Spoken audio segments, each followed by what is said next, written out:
Hello, and welcome. Come, find a comfortable place, perhaps a chair by a window where the light is just beginning to fade, or a soft corner where the shadows have already begun to gather, wrapping around you like a familiar, heavy blanket. Let the noise of the waking world drift away. Let the urgency of your day dissolve into the quiet grey stillness of the evening. There is no rush here. There is only the slow, steady rhythm of breath and the inevitability of the story we are about to unravel. Tonight, we turn our gaze away from the vibrant, chaotic colors of the material plane. We look past the burning hells and the radiant heavens. We look to the spaces in between. We look to the grey. We look to the mists. We speak tonight of the Matron of Ravens, the Queen of the Shadowfell, the Guardian of the Gate, a deity who is not merely a judge of the dead, but a hoarder of the moments that made them alive. To understand the Raven Queen, you must first understand the environment that is both her prison and her palace. Imagine, if you will, closing your eyes and stepping out of your body. You drift away from the warmth of the sun. The air grows cool, not the sharp, biting cold of an Arctic wind, but a deep, seeping chill that settles into the marrow of your bones. The colors of the world bleed out. The vibrant greens of the forest turn to ash and charcoal. The blue of the sky dulls to the color of a bruised pearl. The sun is no longer a blazing charioteer across the sky, but a distant, pale disk, offering no heat, only a dim ambient illumination that casts long, distorted shadows. You are in the Shadowfell. This is the plane of entropy. It is the dark echo of the world you know, where the Feywild is the reflection of the world's vibrant, emotional excesses. Life exploding in neon hues, the Shadowfell is the reflection of its inevitable decay.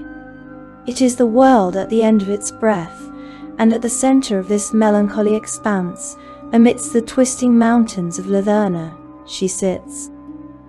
She is an enigma wrapped in black feathers and porcelain masks. Unlike other gods who shout their creeds from the mountaintops, who demand crusades and temples of gold, the Raven Queen speaks in whispers. She speaks in the core of a corvid on a fence post. She speaks in the sudden chill that runs up your spine when you walk past a graveyard. She is the goddess of death, yes, but not of murder. And that distinction is the most important thread in the tapestry we are weaving tonight. In the lore of Dungeons & Dragons, particularly as we moved from the cosmological axis of the 4th edition into the Great Wheel of the 5th, the Raven Queen has occupied a unique, almost paradoxical space. She represents the natural end. She is the winter that must come so that spring may follow. She is the fate that binds every mortal creature, from the lowliest beetle to the highest king. She teaches that death is not a punishment. It is not a failure. It is a right. It is the natural conclusion to the story.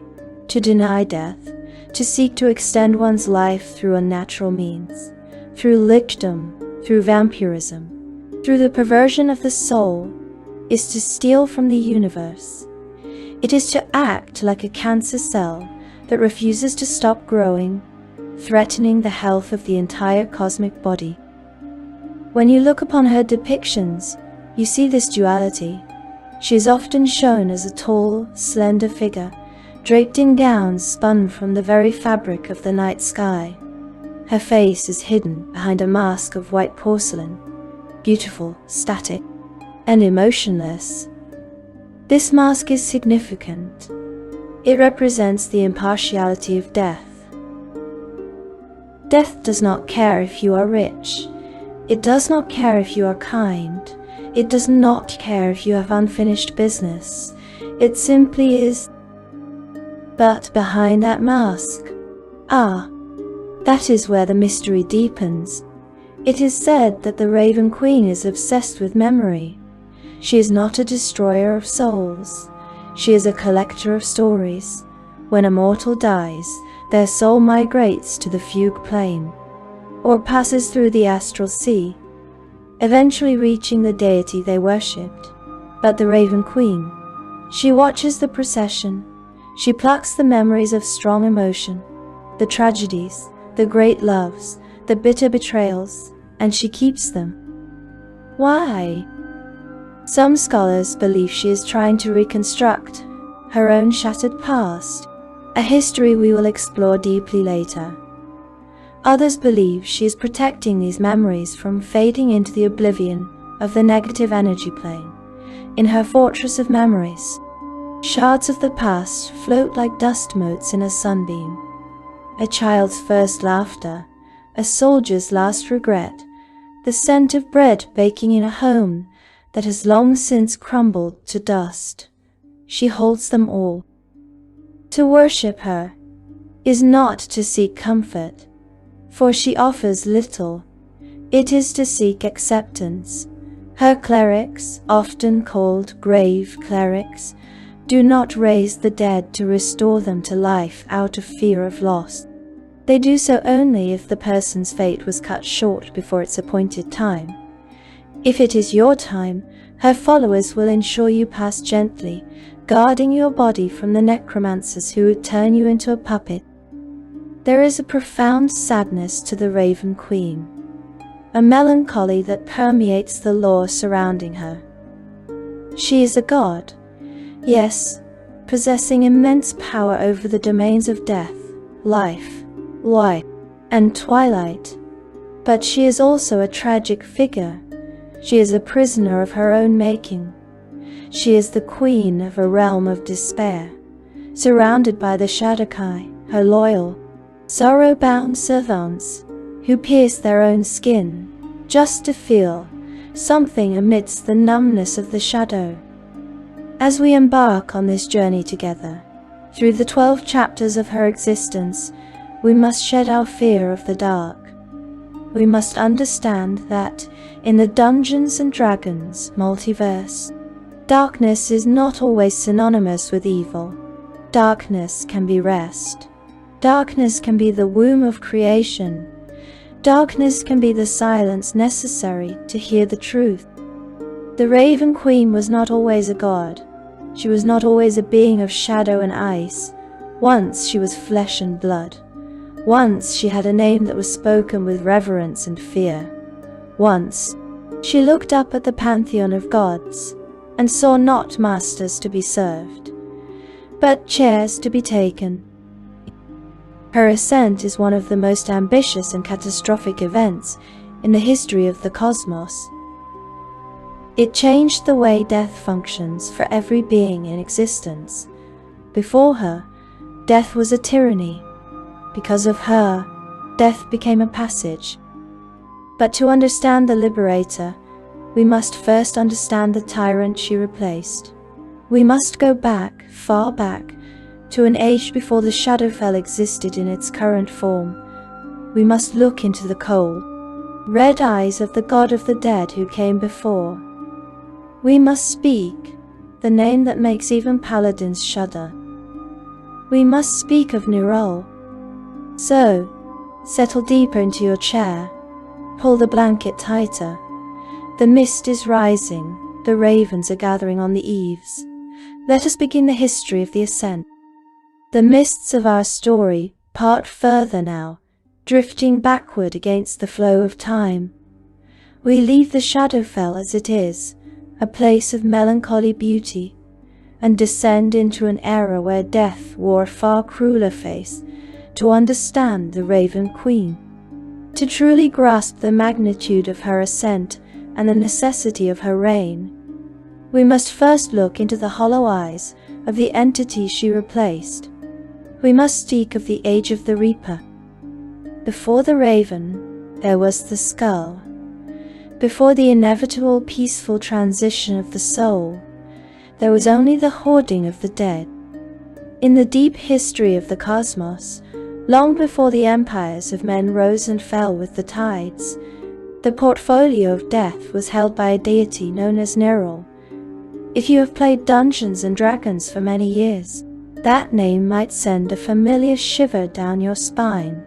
He was known by many titles: the Reaper, the Hater of Life, the King of all Gloom.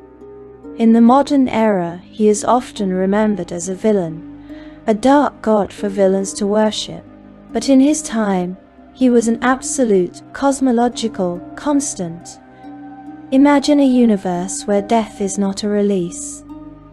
Imagine a reality where dying does not mean joining your ancestors in the blissful hunting grounds of the Beastlands, or finding rest in the seven heavens of Mount Celestia. In the age of the Reaper, for those souls unclaimed by specific deities, death was a prison sentence. Nera did not govern the dead. He owned them. His domain was known as Pluton. It was a grey, cheerless dominion, a plane of existence that mirrored the utter hopelessness of its master. Picture a landscape devoid of sun, devoid of stars. The sky is a low-hanging ceiling of leaden clouds that never break, never rain, and never move. The ground is not soil, but a compacted dust of bone and ash, cold to the touch and silent underfoot. In this realm, there was no passage of time, only an endless static duration. When a mortal died in this era, if they had not sworn themselves to another god with absolute fervor, their soul would drift into Nera's grasp. They would arrive in Pluton not as spirits of light, but as shades. These were colorless, translucent echoes of who they once were. They were powerless. But the cruelty of Nera was not just in their imprisonment. It was in their consciousness. These shades retained their minds. They were haunted by the memories of life's rich sensations, the taste of wine, the warmth of a lover's hand, the thrill of a race. But they could feel none of it. They were left to wander the grey wastes, eternally thirsty, eternally cold, remembering what it was to be alive, but denied the ability to participate in existence. This was the foundation of Nera's power. He believed that by hoarding these souls, by refusing to let them dissolve into the positive or negative energy planes to be recycled, he was amassing an army. He grew ever greater, as each day a myriad of souls came to his realm, never to depart. He viewed the cosmos not as a cycle, but as a pyramid, with himself at the apex, standing upon a mountain of the dead. But who was this tyrant? Was he born of the void? Was he a primordial manifest from the darkness? No, and this is where the lore becomes fascinatingly human. In the earliest days of creation, when the gods still walked the land alongside mortals, Nera was a man. He was a human wizard, brilliant, cold, and ruthlessly ambitious. He lived during an era of high magic, perhaps the age of Arcanum in some tellings, or the earliest days of the Dawn War in others. He was one of the very first non-elves to learn the secrets of arcane magic, from Corellon Larethian, the patron god of the elves. Think on that for a moment. The god of the elves, the master of art and song and magic, taught the man who would become the ultimate destroyer. It is a tragic irony that sits at the heart of elven history. Nera took these teachings, but he did not use them to create beauty. He used them to dominate. As the Dawn War raged, the great conflict between the gods and the primordials, Nera walked the battlefields. He saw the carnage. He looked over fields filled with corpses of gods and giants, and mortals alike. Where others saw tragedy, Nera saw waste. He cursed those who allowed themselves to pass into death. viewing it as a dereliction of duty, a failure to preserve creation against the annihilation of the primordials. He retreated to his study, a dark tower away from the front lines. He spent months brooding over the issues of mortality. He dissected the nature of the soul. He unraveled the threads that bind the animus to the corpus. And in that dark solitude, Nera invented a new branch of magic. He discovered that death need not be the end of a body's usefulness.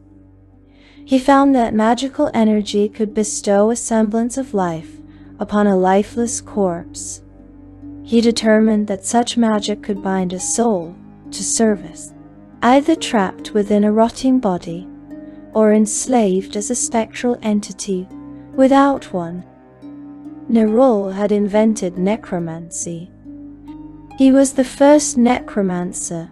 Every lich, every zombie, every skeleton that has ever rattled its bones in a dungeon owes its existence to the dark genius of the mortal Nera. Armed with this new power, Nera did something unprecedented. He did not keep this discovery to himself. He proudly reached out to the deity who held the portfolio of the dead at that time. Yes, at time, there was a god before Nera.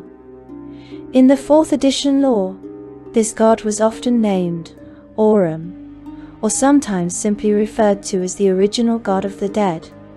Aurum was a passive guardian, one who believed death was a natural part of the cycle that should not be breached. When Nera presented his findings, his ability to raise the dead and bind soul, he expected praise. He believed he had found the weapon that would win the Dawn War. But Aurum rejected the findings. He was horrified. He saw necromancy for what it was, a violation of the natural order. Nera, proud and now insulted, sought other allies among the gods. But they, too, rejected him. They saw the darkness in his heart. They saw that he did not care for the sanctity of life, only the utility of death. So, Nera made his choice. If the gods would not accept his gift, he would use it against them. He gathered his armies, the first armies of the undead in history, with legions of skeletons and bound wraiths. He marched upon Aurum. The god of death was already wounded from the battles of the Dawn War. Tired and weary, he did not expect an attack from a mortal, nor did he understand the nature of the magic Nera wielded. Nera struck him down. He slew the god of death. And in that moment, Nera laid claim to the portfolios of death and the dead. It was the first time any mortal had killed a god. The universe shuddered. The rules of the afterlife were rewritten in blood and shadow. For eons, Nera ruled. He sat upon his throne in Pluton, a skeletal figure wrapped in rust-colored robes, wielding a scythe that could sever divinity itself. He became the king of all gloom. He set his sights on making himself king over all the gods. To speed this process, to fill his realm with more soul soldiers, he began to send blights and plagues into the mortal world. He wanted to harvest the living like wheat. This was the state of the cosmos. A tyranny of death. A stagnation where souls were trapped, unable to reincarnate, unable to move on. The flow of spiritual energy was blocked, dammed up by one man's insatiable hunger for power. But, as is often the case with tyrants, his downfall came not from an army, but from his own arrogance. It came from his belief that he was untouchable. It came in the form of a woman. At the height of Nera's power, an especially powerful mortal died. Her name has been lost to time, purged from history by the Raven Queen herself, but some whispers in the deepest lore call her Nera. She was a sorcerer queen in life, beautiful, proud, and incredibly ambitious. When she died, her soul traveled to Pluton, but she was unique among the grey shades held in that cheerless dominion, while other souls withered, weeping for their lost lives. Her ghostly form flowed with fierce will. She did not cower. She shone with the cold light of determination. Nerul, from his high throne of bone, looked down upon the millions of souls in his collection, and he saw her. He was intrigued. For the first time in eons, the Reaper felt something akin to desire. Not for love, but for possession. He saw a reflection of his own ambition in her. He deemed her a worthy consort. In an act of supreme arrogance, Nerul did something he had never done. He gave a shade power. He gave her form and substance. He elevated her from a powerless ghost to a queen of the dead, so that she could rule at his side. He gave her the name Nera. Nera. He thought he was acquiring a trophy. He thought he was creating a partner who would adore him, who would be grateful for her elevation from the grey masses. He showed her the secrets of his realm. He showed her how the souls were bound. He showed her the architecture of his necromancy. He did not realize that he had just invited the fox into the hen house. He did not realize that Nera refused to be second to any being, god or mortal. Nera looked at Nerul, this ancient skeletal wizard god, and she did not see a husband. She saw a target. She saw a throne that was too big for one, but perfect for her. She began to study him, just as Nerul had once studied the corpses of the Dawn War. Nera studied the god of death. She learned the means by which Nerul held mortal shades in thrall. She deciphered the magical frequencies of Pluton. She whispered to the other shades, rallying them, not with hope of life, but with the promise of vengeance. The stage was set for the second great usurpation. Nerul, the god who had killed a god to take his throne, was about to face the cycle he had started. The mists are swirling violently now. We stand on the precipice of the confrontation. The Reaper is comfortable on his throne, unaware that the knife is already at his back. The sorceress Nera is gathering her power, preparing to shatter the prison of Pluton. But how? How does a mere soul, even one elevated to consort, destroy a greater deity in his own realm? The answer lies in the very souls Nerul hardened. The source of his power would become the instrument of his destruction. In the next chapter of our tale, we will witness the specific, mechanical dismantling of the god of death. We will see the ritual that Nera crafted, the sacrifice she made, and the birth of a new order. Prepare yourself. The King of Gloom is about to fall. The mists of the Shadowfell are thick, but the mists of history are thicker still.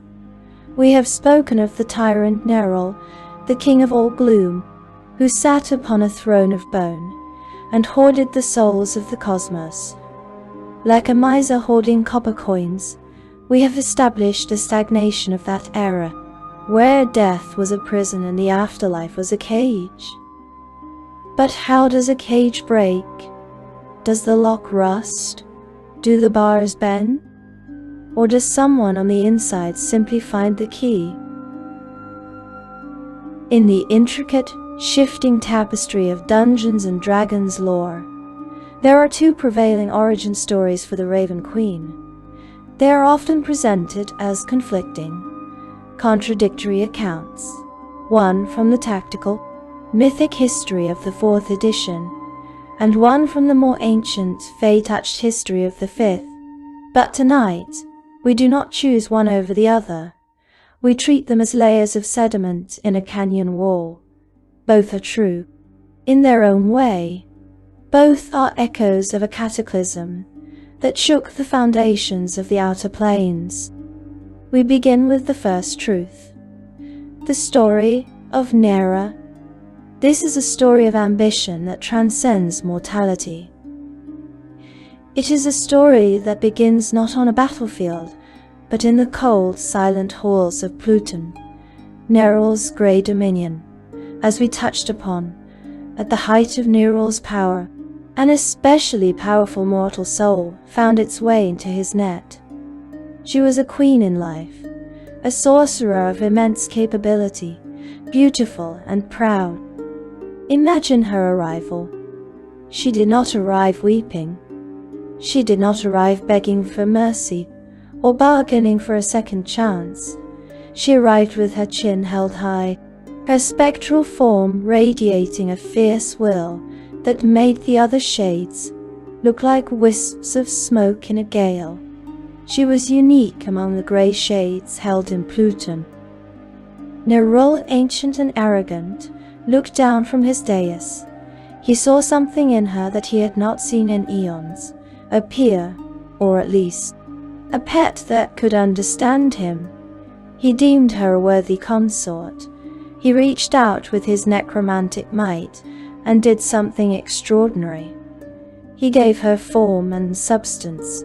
He took the spectral, intangible nature of her soul and solidified it, granting her a body that could touch, feel, and rule. He gave her a name to replace the one she had lost in death. Nera. He offered her a seat at his side. He offered her dominion over the millions of screaming, silent souls he had collected. He thought he was granting her a favor. He thought she would be grateful. But Nera refused to be second to any being, god or mortal. She accepted his offer, but not his rule, for an unknown span of time, perhaps centuries, perhaps mere moments, for time in Pluton is a stagnant pool. She played the role of the dutiful queen. She sat beside the Reaper. She watched him work. She watched how he bound the souls. She watched how he drew strength from their misery. And she learned. Nera discovered the means by which Nerul held mortal shades in thrall. She realized that the power of the god of the dead was not infinite. It was a battery charged by the trapped potential of millions of souls. Nerul was strong because he was heavy with the weight of the dead. But weight can be a weapon, or it can be an anchor. She seized that power for herself. The confrontation, when it came, was not a simple duel of fireballs and lightning. It was a metaphysical coup, strengthened by countless souls. She challenged the god of death and strove with him for the mastery of Pluton. Picture this moment, the grey sky of Pluton tearing apart, the ground of bone dust shaking, Nera, the sorcerer queen, standing against the creator of necromancy. She was mighty indeed, but Nerul was an old and formidable god. Even shorn of his dead legion, he was too strong for her. In a direct contest of strength, the mortal-turned consort would lose. She was fighting a force of nature. So, she changed the rules of the engagement. She realized that to defeat the Hoarder, she had to empty the vault. In order to defeat him, she had to release the souls she held. This is the critical turning point in the history of death, in Dungeons and Dragons. Nera began to cut the cords. She began to break the chains. She opened the gates of Pluton, not to let armies in, but to let the prisoners out. Each one freed gave up at the tiny surge of strength as it passed from bondage. Imagine the visual spectacle of this act. Millions of grey shades, suddenly infused with the white-hot light of liberation. They stream out of the grey wastes, ascending like a reverse rain. a storm of spirits fleeing the prison. As they pass Nera, they flow through her.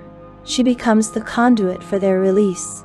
She drinks in the kinetic energy of their freedom. By freeing almost all the souls imprisoned in all of Pluton, she grew just strong enough to destroy Nerul. It was a victory bought with the currency of the dead. Nerul, the god who wanted to be king of everything, withered, his power source evaporated. The souls he had denied the cycle were the very things that empowered his killer. In a final, cataclysmic strike, Nera destroyed him. She shattered the Reaper. She seized his dominion over death. The King of Gloom fell. The silence of Pluton was broken by the roar of a new divinity. But the story does not end with a coronation. It ends with a correction. Of course, after this victory, the Sorcerer Queen thought to take Nerul's place. She had killed the god of the dead. Therefore, she was the god of the dead. She expected to simply sit on the bone throne, close the gates, perhaps rule with a different style, but with the same absolute authority. It was to be just the next god of death in the cycle, mortal replacing God again. But the universe had learned its lesson. The other gods, the coalition that had once rejected Nerul, and perhaps others who watched from the astral sea, intervened. They saw what Nerul had done. They saw the imbalance caused by hoarding souls. They saw that allowing a deity to own the dead was a mistake that threatened the fundamental stability of the planes. If Nera were allowed to become Nerul II, the cycle would simply repeat. So, they struck a bargain. Or perhaps it was a decree.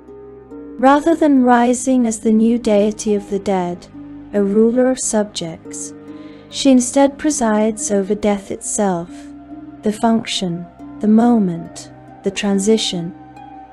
This distinction is subtle, but it is everything. It is the difference between a jailer and a doorman. Mortal souls are no longer bound to eternal imprisonment.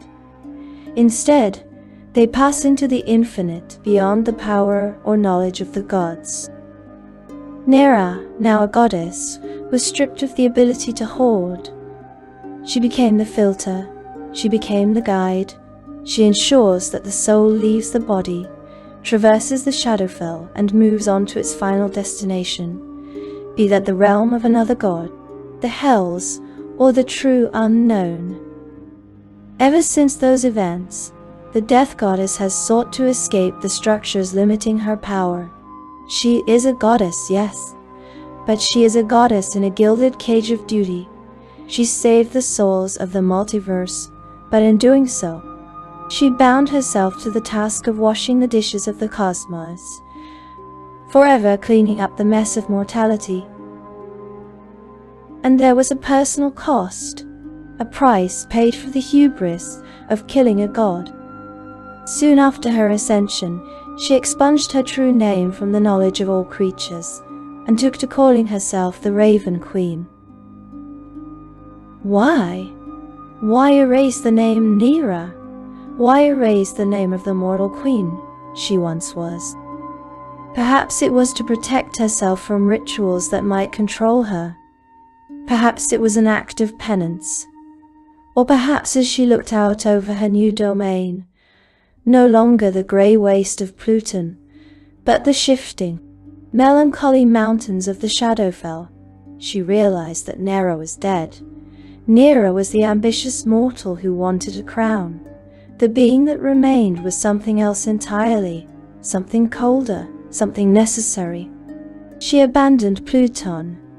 She left the ruins of Nerul's tower to rot in the astral winds. She founded a realm of her own, in the mountains of Latherna, in the Shadowfell.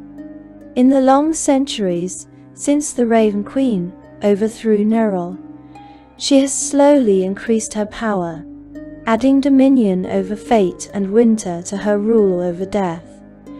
She is not content.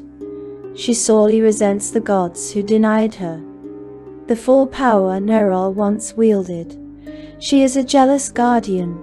She jealously guards her domain, one that many other gods are also jealous of. This is the core of the Raven Queen's personality in the 4th edition canon. She is a liberator. Yes, she ended the tyranny of the Reaper.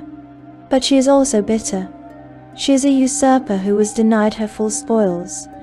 She sits in her fortress of ice and shadow, watching the threads of fate, holding the portfolio of winter, the season of death, the season of waiting. And she schemes. She has no power over souls who do not bind themselves to gods or devils in life. Most souls simply pass through her fingers like water. But those who pledge to her, the Raven Queen claims all who place themselves in her power, and they are enslaved within her cold realm forever. There is a delicious irony here. She freed the souls of the universe from Nera, only to keep a select few for herself. She ended the universal slavery of the dead, only to begin a voluntary servitude for her chosen. This version of the story paints her as a figure of supreme will, a mortal woman who looked at a god and said, "I can do better." A sorceress who engineered the greatest prison break in history, not out of altruism, but out of a desire to rule the prison. But this is only one truth. There is another story, a story less about ambition and more about tragedy, a story not of a human sorceress in a grey wasteland, but of an elf queen in a world of vibrant magic, a story where the fall was not a calculated risk, but a catastrophic accident. To understand the Shadar-kai, to understand the sorrow that weeps from the stones of Latherna, we must turn our gaze from Nera to the nameless Elven Queen. We must look to the second truth. We must travel back to the fracturing of the Elven pantheon, to a time when the gods of the elves were at war, and one woman tried to save them all. The mist swirls again, but this time as it clears, the grey does not reveal the bone-dust plains of Pluton. It does not reveal the cold, unfeeling architecture of a necromancer's tower. Instead, the grey parts to reveal a blinding, heart-aching color. We are traveling sideways through the possibilities of history to a different truth. A truth that is not about the ambition of a human wizard, but the desperation of an elven monarch. To understand the Raven Queen, as she is known in the lore of the 5th edition, and indeed as she appears in the Mordenkainen's Tome of Foes, we must leave the story of Nera behind. We must embrace a story that is perhaps even more tragic, for it is born not of greed, but of love. We travel back to the mythic age of the elves. This is a time before humans had built their first mud hut, before the dwarves had struck their first anvil. It was a time when the boundary between the Feywild, the plane of chaotic life and emotion, and Arvandor, the home of the elven gods, was thin as gossamer. In this age, the elven pantheon, the Seldarine, was fracturing. The great creator, Corellon Larethian, the Arkheart, was locked in a bitter, cosmic divorce with his consort, Eroshni, the Weaver of Destiny, who would eventually become Lol, the Demon Queen of Spiders. Imagine the psychological weight of this war. The elves are a people of deep emotion, of reverberating empathy. When their gods bled, the elves felt the wound. When Corellon wept, rain drowned the forests of the Feywild. When Lolth raged, the shadows lengthened and the spiders grew fat. The elven people were children watching their parents tear the house down around them. They were terrified, they were leaderless. The gods were too busy fighting each other to tend to their creations. And in this vacuum of divine guidance, there rose a queen. Her name, like Nera's, has been scoured from the walls of history. The texts simply refer to her as the queen, but we know she was not merely a ruler of land. She was a ruler of hearts. It is said that she was an elf queen whose people loved her more than they loved the gods. Think about the magnitude of that statement. In a world where gods physically walk the earth, where divine magic is as real as the air you breathe, for a mortal to be loved more than the creators is a heresy of the highest order. But it was a heresy born of necessity. The gods had abandoned them to their war. The queen was there. She was tangible. She held their hands when they died. She mediated their disputes. She was the mother the Seldarine refused to be. She ruled over a kingdom of high magic and breathtaking beauty, likely located within the Feywild itself, or on a prime material plane so infused with Fey magic that the distinction mattered little. Her followers called themselves the Shadar-kai, a name that, in those ancient days, did not mean shadowkin as it does now. It meant something closer to the faithful or those of the gift. They were elves of sunlight and starlight, vibrant and hopeful. But the queen was troubled. She saw the conflict between Corellon and Lolth escalating. She saw that the ensuing war would not just shatter the heavens. It would shatter the elves. The drow were being cast down. The wood elves were fleeing to the forests. The high elves were retreating to their spires. The unity of the first people was breaking. She believed that the gods were behaving like petulant children. She believed that Corellon and Lolth had lost their senses in the fog of war. And she devised a plan so audacious, so steeped in both arrogance and altruism, that it rivals the theft of fire from Olympus. She decided that she would not pick a side. She would not kneel to Corellon, nor would she succumb to Lolth. Instead, she would ascend. She would become a god herself. But not just any god. She intended to become a deity of unity. She believed that if she could achieve divinity, she could stand between Corellon and Lolth. She could use her new power to bridge the gap, to force a truce, to salvage the fractured pantheon of the elves. She wanted to heal the divine wound. She wanted to be the stitch in the tear of the cosmos. This was not the power-hungry grab of Nera, who wanted to sit on a throne of bone. This was a rescue mission. The queen gathered her most trusted advisors. She gathered the greatest wizards of her realm, the high mages who knew the secrets of soul-weaving and planar geometry. She gathered her people, the Shadar-kai, and she told them of her vision. She told them that she needed their strength. She needed their belief. In Dungeons and Dragons metaphysics, belief is power. A god is sustained by the worship of their followers. The queen realized that she didn't need Corellon's permission to become a god if she had enough souls pushing her upward. She began the great ritual. Picture the scene. It is not the dark, gloomy laboratory of Nerul. It is a mountaintop in the Feywild, bathed in the twilight of an eternal sunset. Crystalline spires hum with arcane resonance.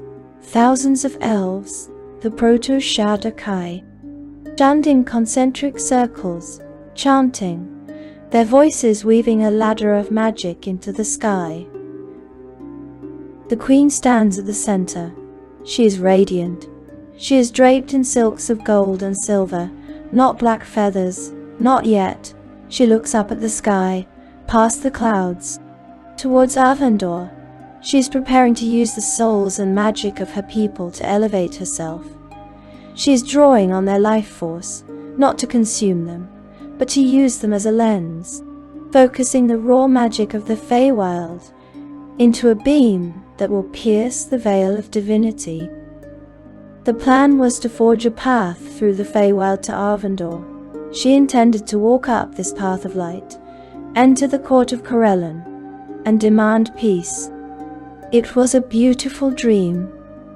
It was a dream of a world without war, without the schism that would eventually create the Drow. It was a dream of unity. But dreams are fragile things, especially when they rely on the purity of others. The Queen's fatal flaw was not her ambition. It was her trust. She trusted her people implicitly. She trusted her advisors. She believed that everyone shared her noble goal of healing the Seldarine. She was wrong. Among her court, there was a consortium of wizards. These were not wide-eyed idealists. These were arcane practitioners who had tasted power and found they preferred the flavor of dominance over peace. They looked at the Queen's ritual, and they did not see a way to save the gods. They saw a battery. They saw a massive accumulation of magical energy and soul stuff that was ripe for the taking. They saw an opportunity to siphon off the energy of the Shadar-kai for themselves. While the Queen looked up, her eyes fixed on the heavens, these wizards looked down, their eyes fixed on the flow of magic. They began to alter the runes. They began to whisper counterspells into the chant. They prepared to hijack the ascension. This is the tragedy of the second truth. In the story of Nera, the protagonist is a villain who wins. In the story of the Elf Queen, the protagonist is a hero who is betrayed. As the ritual reached its apex, as the Queen began to lift from the ground, glowing with the light of a nascent goddess, the corruption began. The sky did not open to reveal the golden gates of Arvandor. It began to bruise, the light turned sickly, the fabric of the Feywild began to curdle. The Queen, caught in the throes of apotheosis, realized too late that the ladder she was climbing was rotten. She felt the drain, she felt the twisting of her intent. And here lies the intersection of fate and catastrophe.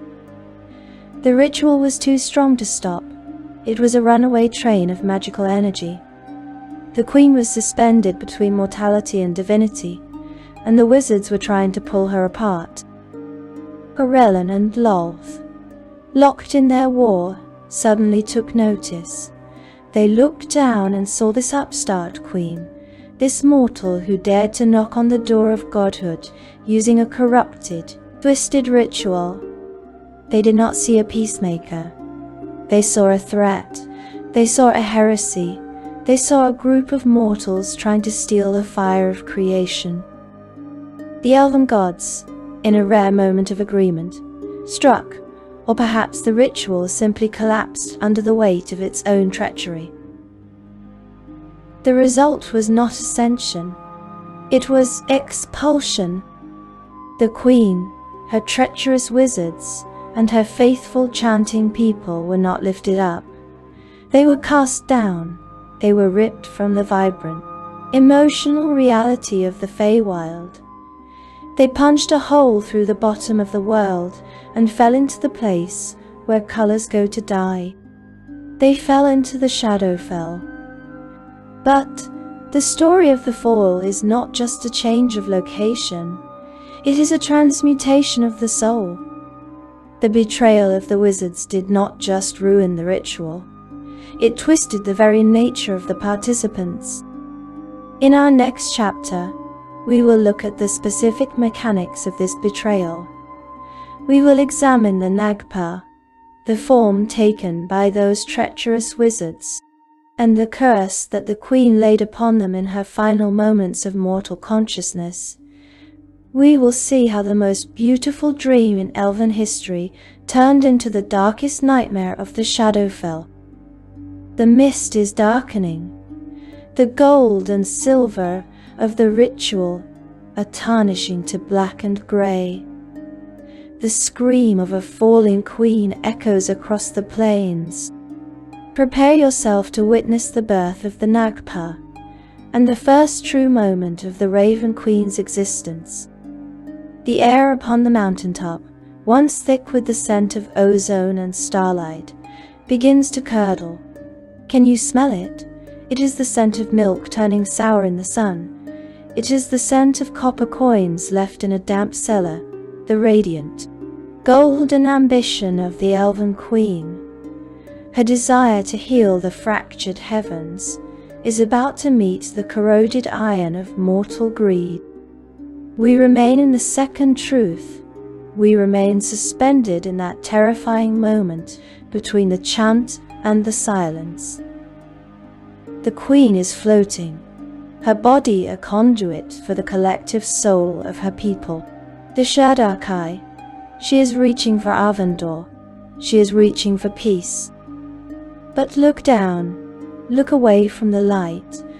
Look into the shadows cast by the stones of the ritual circle. There, standing among the faithful, are the rot in the foundation.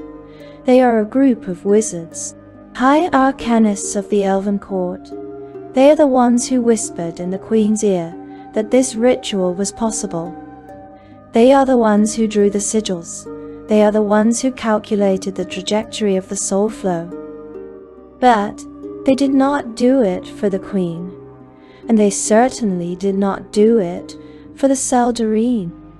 In the lore of this tragedy, these figures are known as the Consortium, or more terrifyingly, the 13. The source text tells us that as the number of Shadar-kai grew, this consortium of evil wizards saw an opportunity. They looked at the devotion of the people, the way the elves poured their very essence into the ritual, and they did not see a bridge to the gods. They saw a feast. They saw a chance to siphon off the energy of the Shadar-kai for themselves. Imagine the arrogance required for such an act, to stand in the presence of a living miracle, a moment where mortality touches divinity, and think only of how to steal it. They intended to perform their own self-serving ritual within the Queen's ritual, a parasitic weaving of magic that would divert the river of power into their own veins. They sought to impart to themselves magical powers beyond those of the greatest elven wizards of legend. They wanted to become archmages of infinite capacity. They wanted to be gods of magic, ruling over the ruins of the Queen's dream.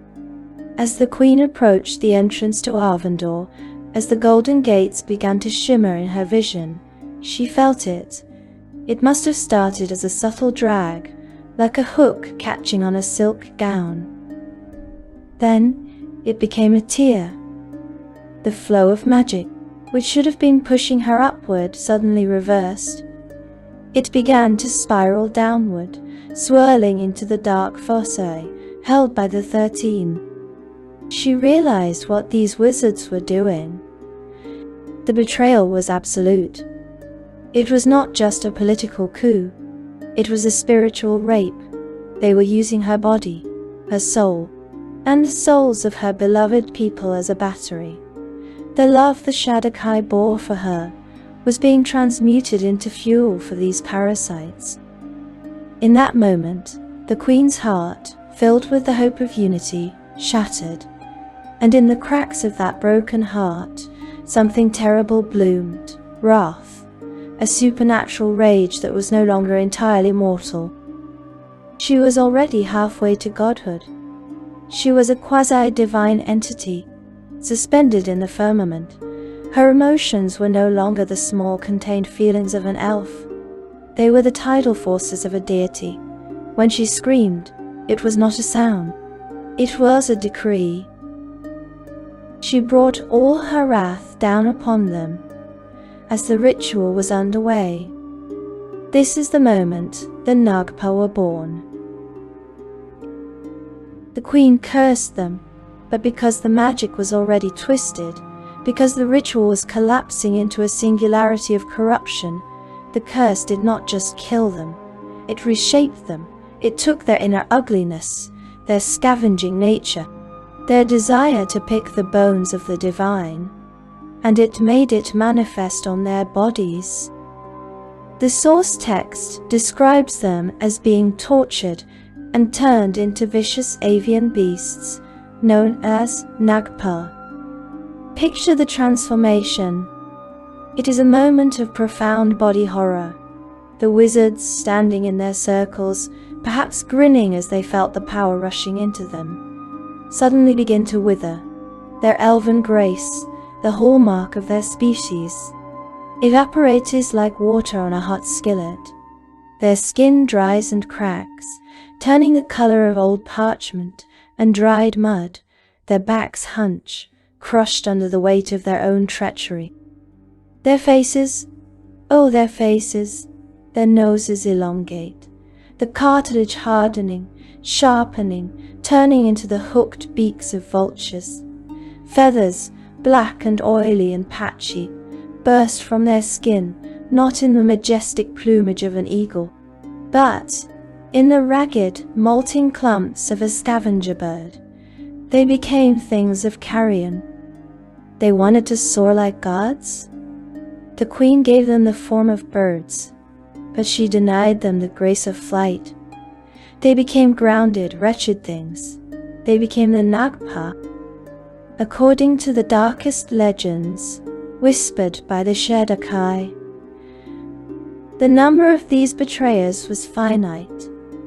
The ancient texts suggest there were only 13 conspirators in that circle. This number holds a grim significance in the numerology of the Shadowfell. If these records are to be believed, the Nagpa are not a species in the traditional sense, but a closed circle of specific individuals, a finite scourge. This could imply that hunting them is not merely a culling, but a countdown. Killing one of the 13 isn't just defeating a monster. It is permanently removing a piece of the original sin that created the Shadowfell. They are a finite scourge, a closed circle of betrayal. But the queen's rage had a cost.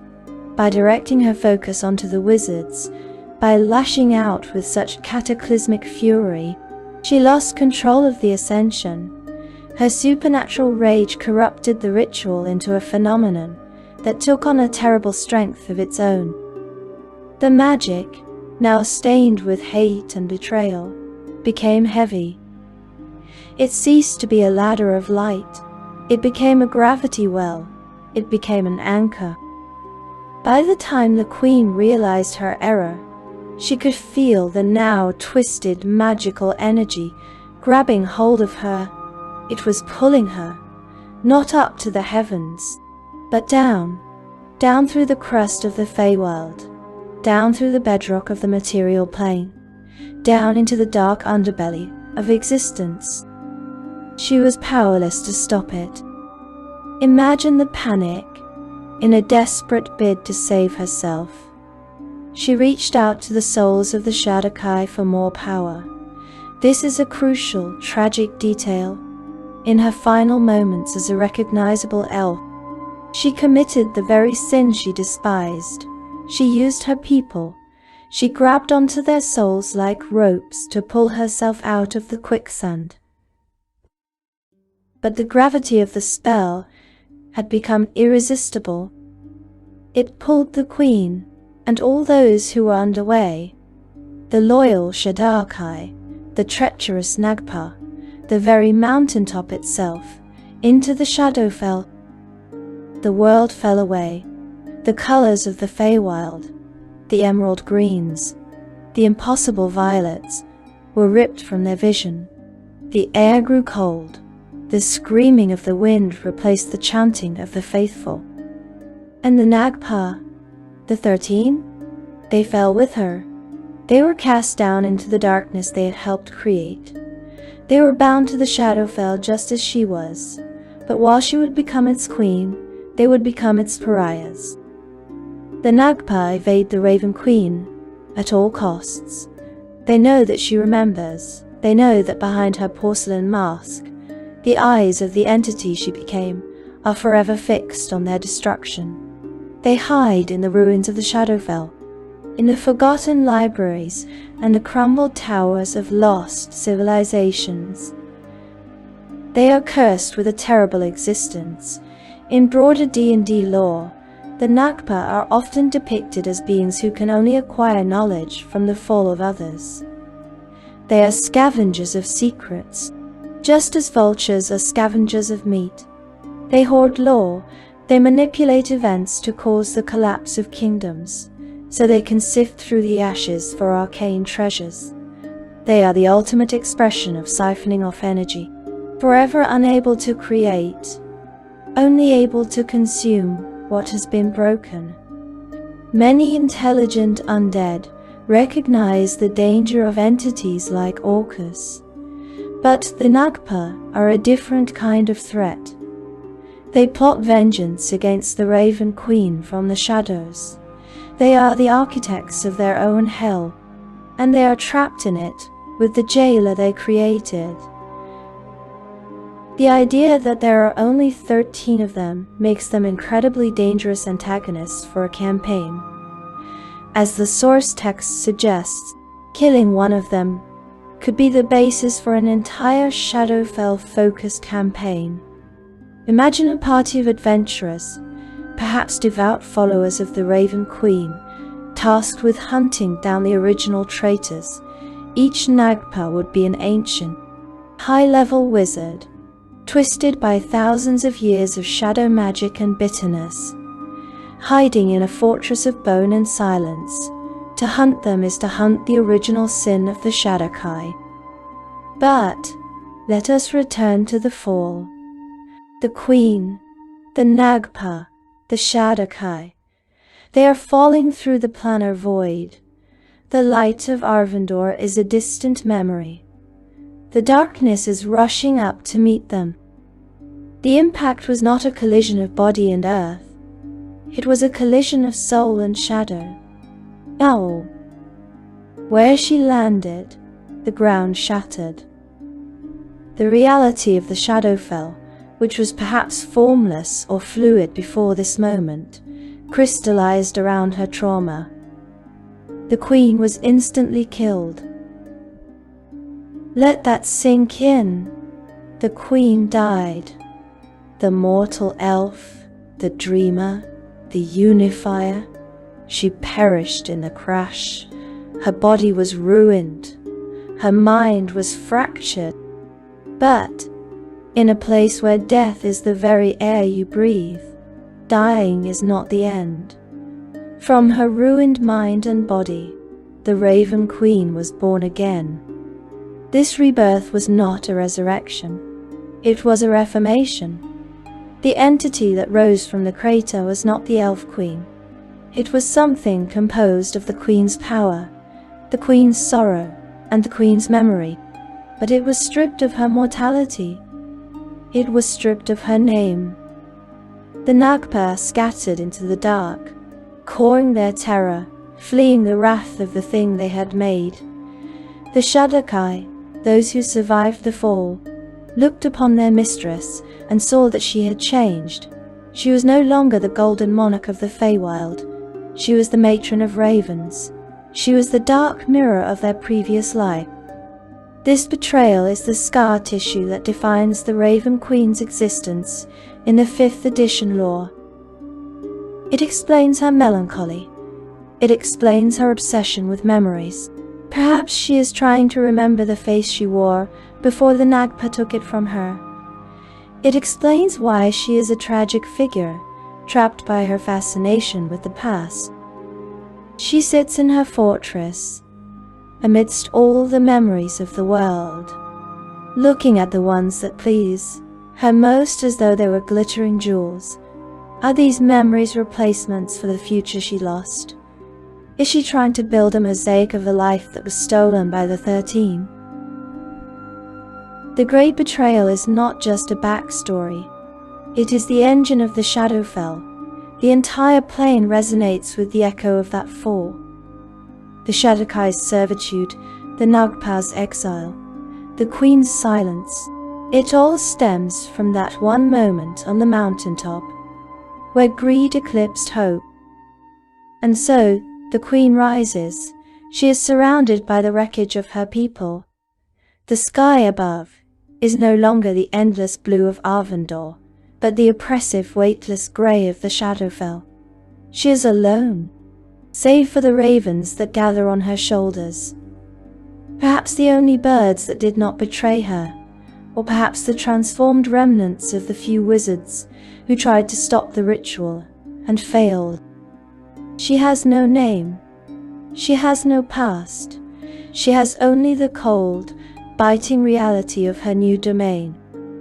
She has become the monarch of the mists. But what of the land itself? How did the Shadowfell react to the arrival of such a being? The plane of shadow is not a passive backdrop.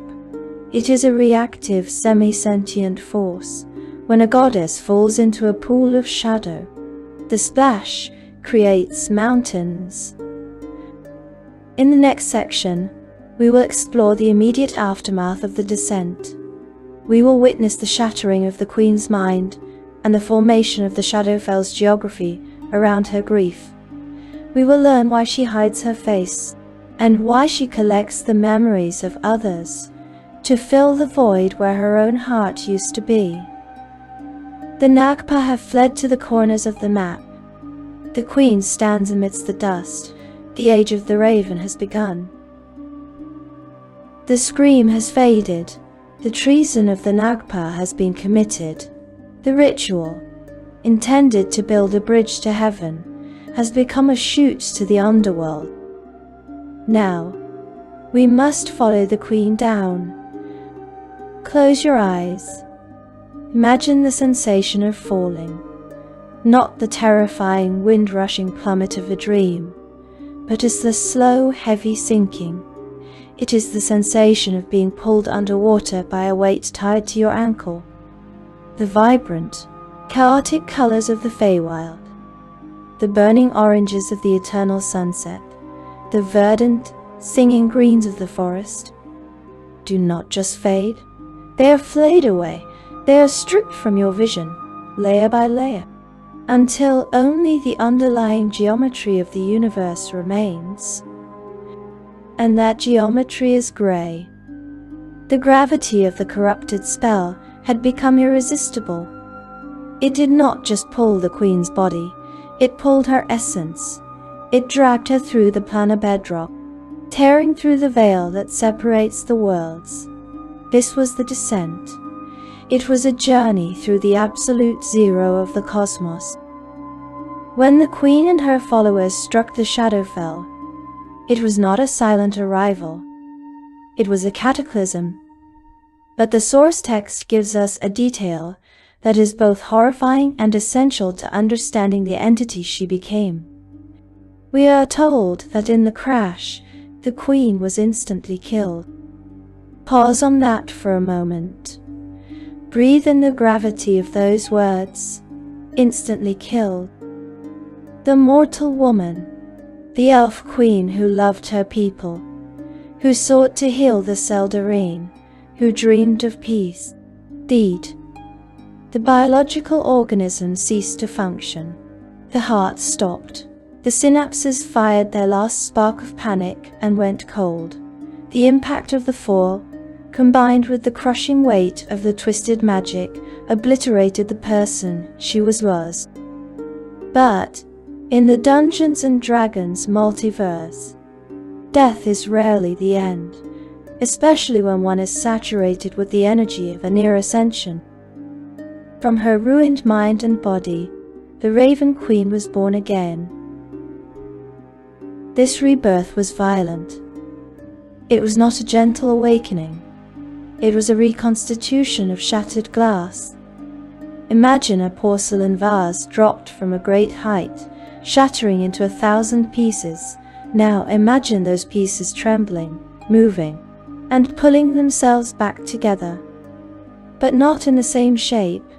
The pieces are misaligned. There are gaps, and in those gaps the shadows of this new dark realm seeped in.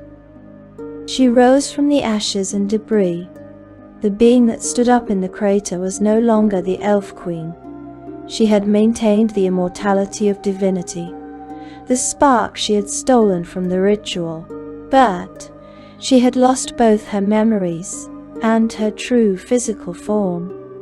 The shattering was absolute. She looked at her hands, and she did not recognize them. She looked at the shivering, terrified survivors, the Shadar-kai, and she did not know their names. She did not even know her own name. The lore tells us that soon after her ascension, or perhaps her descent, she expunged her true name from the knowledge of all creatures, whether this was a conscious choice to protect herself from the old magics, or simply a side effect of the trauma. The result is the same. The name of the Elf Queen is gone. To speak it might be to unravel the spell that holds her together. To speak it might be to remind her of the pain of dying. So, the concept of the Raven Queen emerged from the desolation. She became a creature of the environment that trapped her. The Shadowfell is a plane of muted emotion, of apathy, of despair. It is a place where the colors are washed out, and she became its avatar. To remedy the loss of her identity, to fill the gaping hole where her memories used to be, she did something desperate. She took memories of her own existence from those of the Elven people. This is one of the most tragic and fascinating aspects of her lore. She had to reconstruct herself using the reflections in the eyes of others. She pulled the memories of her reign, her kindness, her voice, from the minds of the Shadar-kai. She stitched herself together with the nostalgia of her followers. She became a patchwork entity, a mosaic of other people's perceptions. This explains her current obsession. It explains why the Raven Queen is trapped by her fascination with the past. It explains why she sits in her fortress amidst all the memories of the world, looking at the ones that please her most as though they were glittering jewels. She is a hoarder of moments because she lost her own. Every memory she collects from a dying mortal, every captured tear, every final laugh, is an attempt to stabilize her own existence. She collects core and impactful memories, particularly those associated with strong emotion or tragedy. Perhaps she seeks tragedy because it resonates with the frequency of her own birth. Perhaps she seeks strong emotion because the Shadowfell is so devoid of it. In her current form, she is often depicted wearing a telltale ivory white mask. This mask is not just a fashion statement. It is a shield. It covers the face that was ruined in the fall. It covers the expression of a woman who died betraying her own principles to survive. It is a pure white, emotionless death mask carved in a feminine visage. It presents to the world the face of a goddess, static, perfect, unreadable, while hiding the fractured reality beneath. The physical realm of the Shadowfell also shifted to accommodate her. She founded a realm of her own in the mountains of Latherna. The landscape twisted to match her mood. The mountains became jagged, like broken teeth. The skies became an endless swirling twilight. Her fortress, often described as being made of ebony feathers and bone, rose from the gloom, a monument to the death of her former self. She sits there now, the warden of the cycle. She speaks with a distinct finality and expectation, as she is the arbiter of all things living and all things dead. But beneath that authority, there is the echo of the shattering. She is the goddess of the great journey, the one who guides souls from the spark of birth to the silence of the grave. But she is also the goddess who never finished her own journey. She never made it to Arvandor. She never healed the Seldarine. She fell short. literally and metaphorically. And what of the Shadar-kai, the faithful who fell with her? They watched their beloved queen die and rise again as a stranger. They watched her turn cold. They watched her don the mask, and in their devotion, they chose to follow her into this new dark existence. They too were shattered by the fall. They too were changed by the Shadowfell. But their transformation was not instant. It was a slow, agonizing adaptation to a world without light.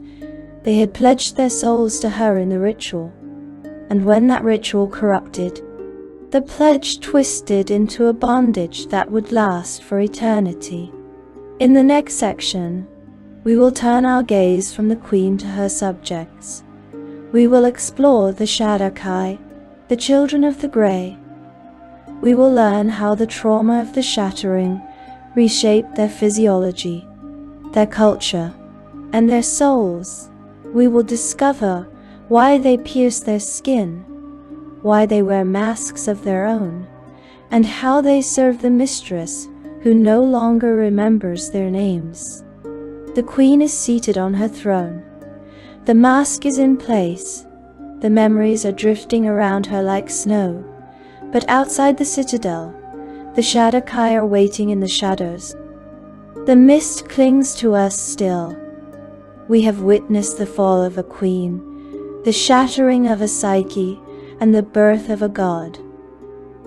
But a queen is nothing without her court, and a deity is nothing without her faithful. As we turn our gaze from the ebony throne, we look to the shadows that lengthen at its foot. We look to the silhouettes that move with a grace that is too fluid, too silent for the mortal world. We look to the Shadar-kai. To understand the Raven Queen's dominion, one must understand the people who embody her will. They are the hands that hold the shears of fate. They are the eyes that watch from the darkness of the alleyway. But they are also a tragedy in their own right, a people warped by the very environment they chose to inhabit. As with the queen herself, the history of the Shadar-kai is a braid of two distinct threads, two truths that coexist in the shifting reality of the Dungeons and Dragons multiverse. The first truth, born of the ancient texts of the Fourth Age, tells us they were once human. They were members of an extended tribe who called themselves the Shadari. These early humans were not wizards or kings. They were survivors. They lived in a world terrorized by Nera, the original god of death, and they had seen the abuses he perpetrated on the souls who passed into his power. They feared the unknowable reaches of death into which most souls pass even now. Imagine their desperation. They were a people looking for a savior in a cosmos that offered only a tyrant. When the Raven Queen slew Nera and ascended to godhood, the Shadari saw a flicker of hope in the Grey. They struck a deal with her. They promised to serve as her mortal agents. In exchange, she gave them incredibly long life and freedom from frailty. The second truth, sung by the elven bards of the Fifth Age, tells us they were once elves. They were the loyalists we spoke of in the previous chapter, the ones who gathered around the queen in life, hoping that when she achieved divinity, she would unify all the elves. They were the ones who stood in the ritual circle, their voices raised in the chant that would become their dirge when the ritual was corrupted by the Nagpa. When the gravity of the spell pulled the queen into the Shadowfell, it pulled them too. They followed her into the dark not out of a bargain, but out of a love that transcended the breaking of the world. Regardless of which truth you choose to believe, whether they were humans seeking refuge or elves seeking unity, the result was the same. The Shadar-kai moved to the Shadowfell, setting up their communities on the border of Latherna, and the Shadowfell changed them. This is the most critical aspect of their existence. The Shadowfell is not just a location, it is a metaphysical solvent. It leaches color, it dampens emotion, it erodes the vibrant, chaotic spark of life that fuels the inhabitants of the material plane.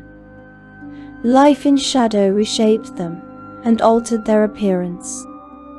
Eventually, they were so different from humans or elves that they became their own distinct species.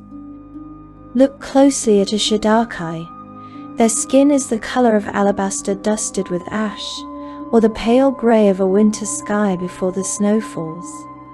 Their hair is often colorless, white, silver, white, or black as a raven's wing. Their eyes are devoid of the spark of joy, often appearing as pools of dark liquid. In the dim light of the Shadowfell, they are almost invisible, blending into the gloom as if they were made of the mist itself.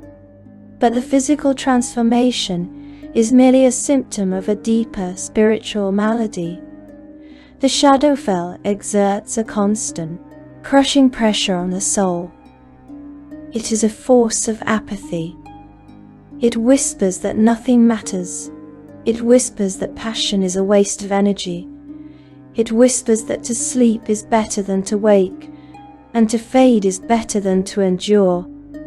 This is the shadow curse. It is the entropy that threatens to dissolve them into nothingness. And this is why the Shadar-kai are terrifying.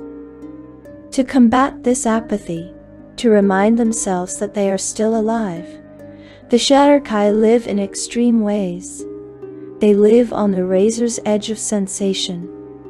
Most Shadar-kai hold no pity for the dying. They have seen too much death to fear it, or to mourn it in the traditional sense. Instead, they use pain, adrenaline, and intensity as anchors. You will often see them adorned with piercings, silver needles through the brow, iron rings through the lips and ears, intricate and painful modifications that would make a lesser being wince. These are not merely for decoration. Every time the cold metal shifts, every time a sharp movement causes a sting of pain. It is a jolt of reality. It is a signal to the brain. I feel, therefore I am. They tattoo their bodies with geometric patterns, often using inks that are painful to apply and scar the skin.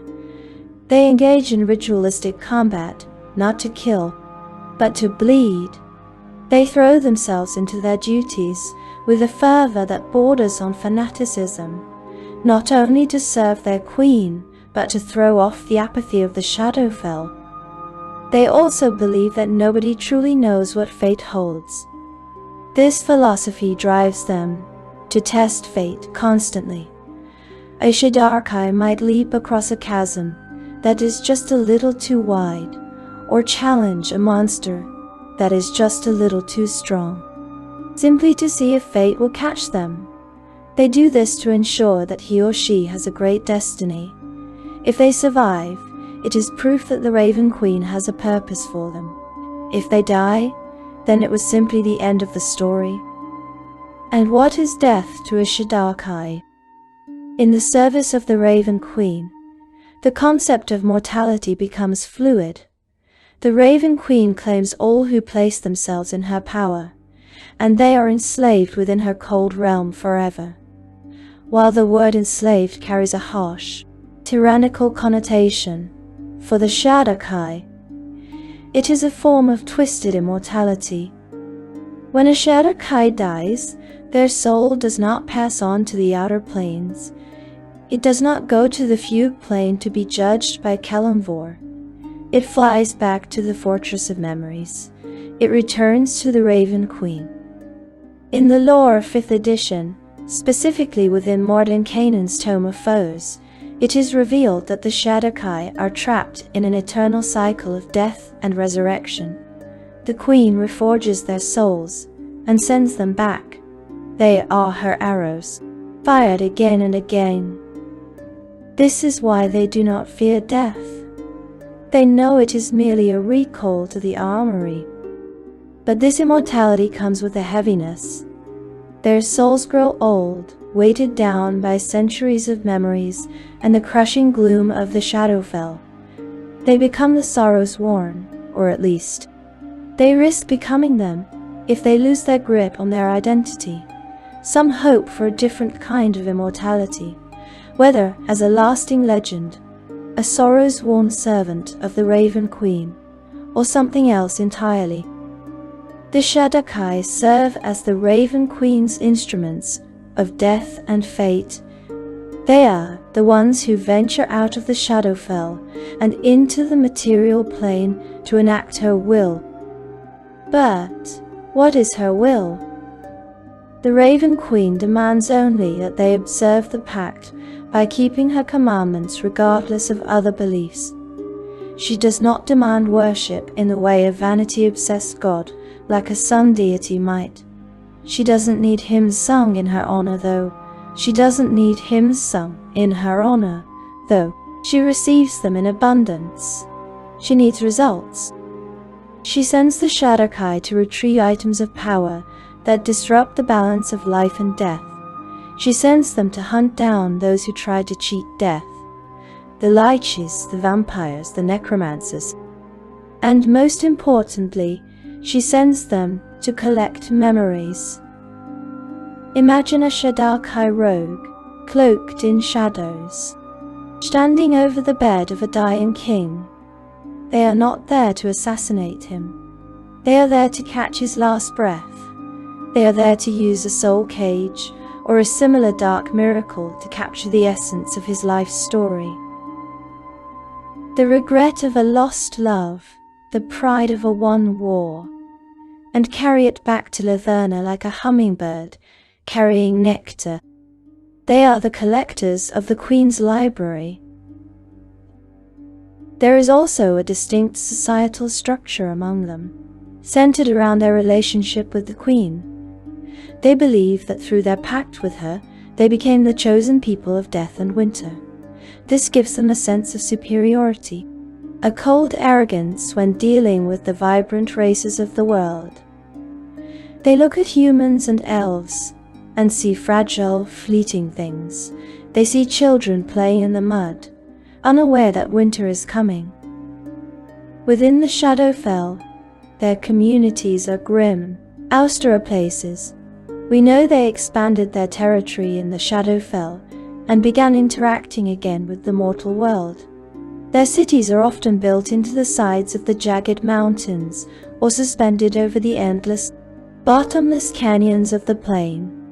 They are places of silence, where the architecture is designed to intimidate, and the streets are empty of idle chatter.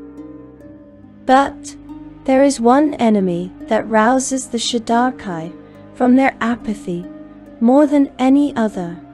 One target that will make a Shadar-kai drop their mask of indifference and bare their teeth in genuine hate. The Nagpa. Remember the 13 betrayers. The Shadar-kai remember. The Shadar-kai hunt them.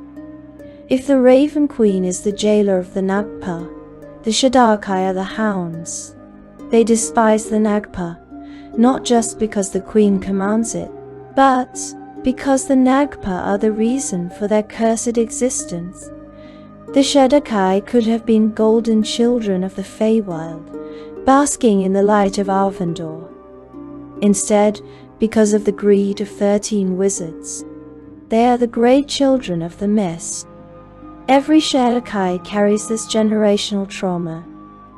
It is etched into their very being. You encounter a Shadar-kai in your travels. Do not mistake their silence for peace. Do not mistake their stillness for hesitation. They are a coiled spring. They are a loaded weapon. They are the extensions of a goddess who has seen the end of all things, and they are eager to show it to you. They are the Raven Queen's shadow, cast long across the multiverse, and where the shadow falls, the cold surely follows. As we leave the Shadar-kai to their vigils and their pain, we must turn our attention to the place they guard. We must travel deeper into the Shadowfell, past the camps of the Grey Warriors, to the heart of the Queen's power. We must walk the road of frozen tears.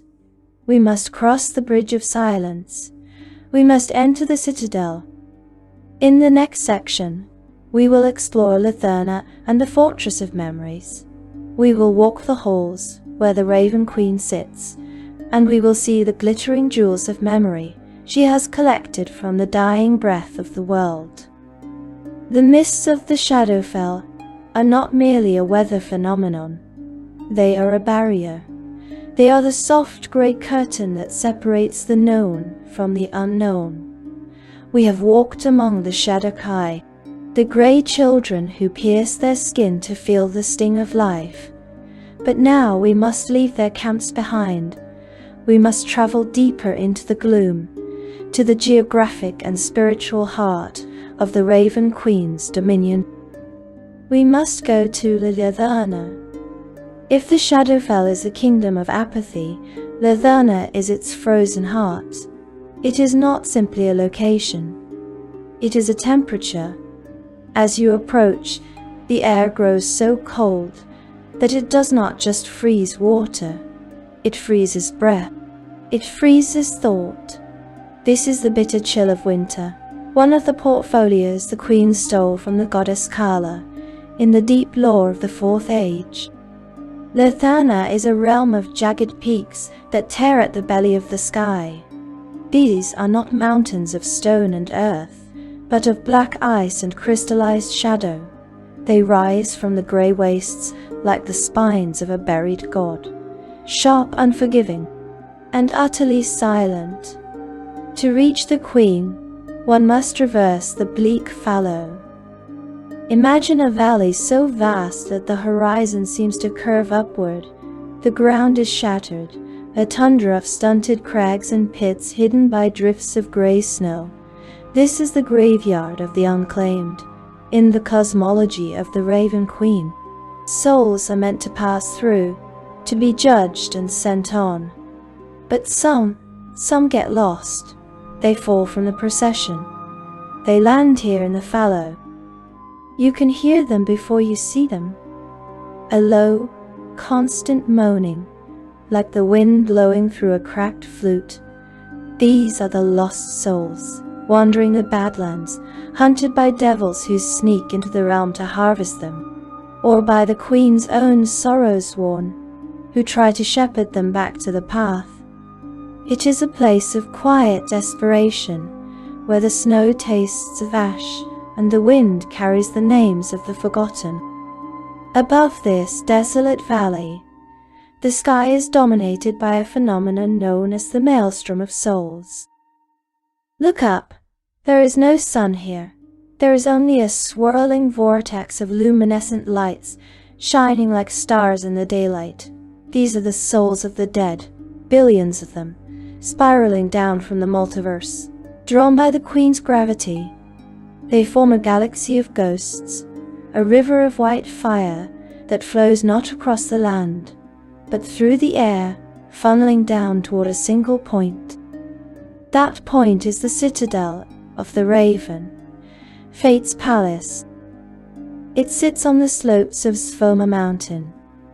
It is a fortress carved from a single block of black ice, so dark that it seems to absorb the dim light of the plain rather than reflect it.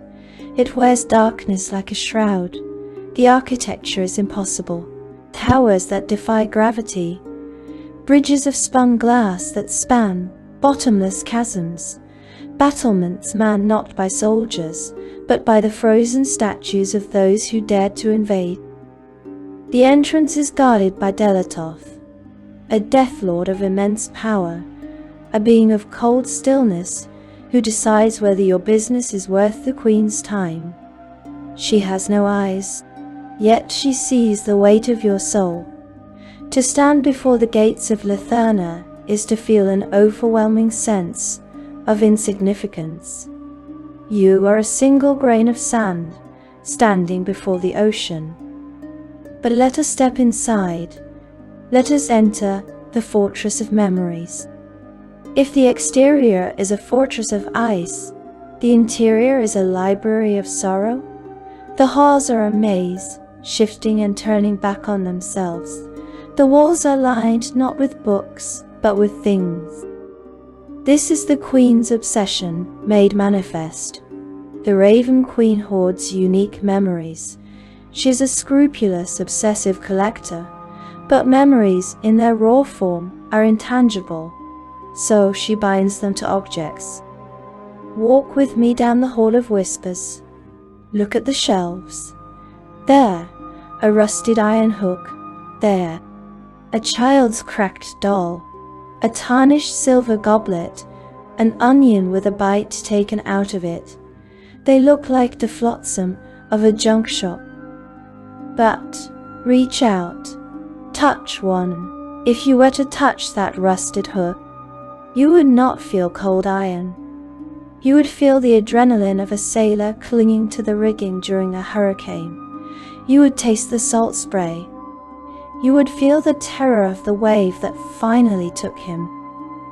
Touch the doll, and you feel the overwhelming unconditional love of a mother singing a lullaby, and the sharp sudden grief of an empty crib. Touch the goblet, and you taste the poison wine of a king betrayed by his brother. These are not just objects, they are soul anchors. The Raven Queen sends her ravens, her Shadar-kai, and her sorrows worn to all the planes of existence to collect these trinkets. She plucks the most poignant, the most tragic, the most intense moments from the tapestry of life, and she stores them here. Why?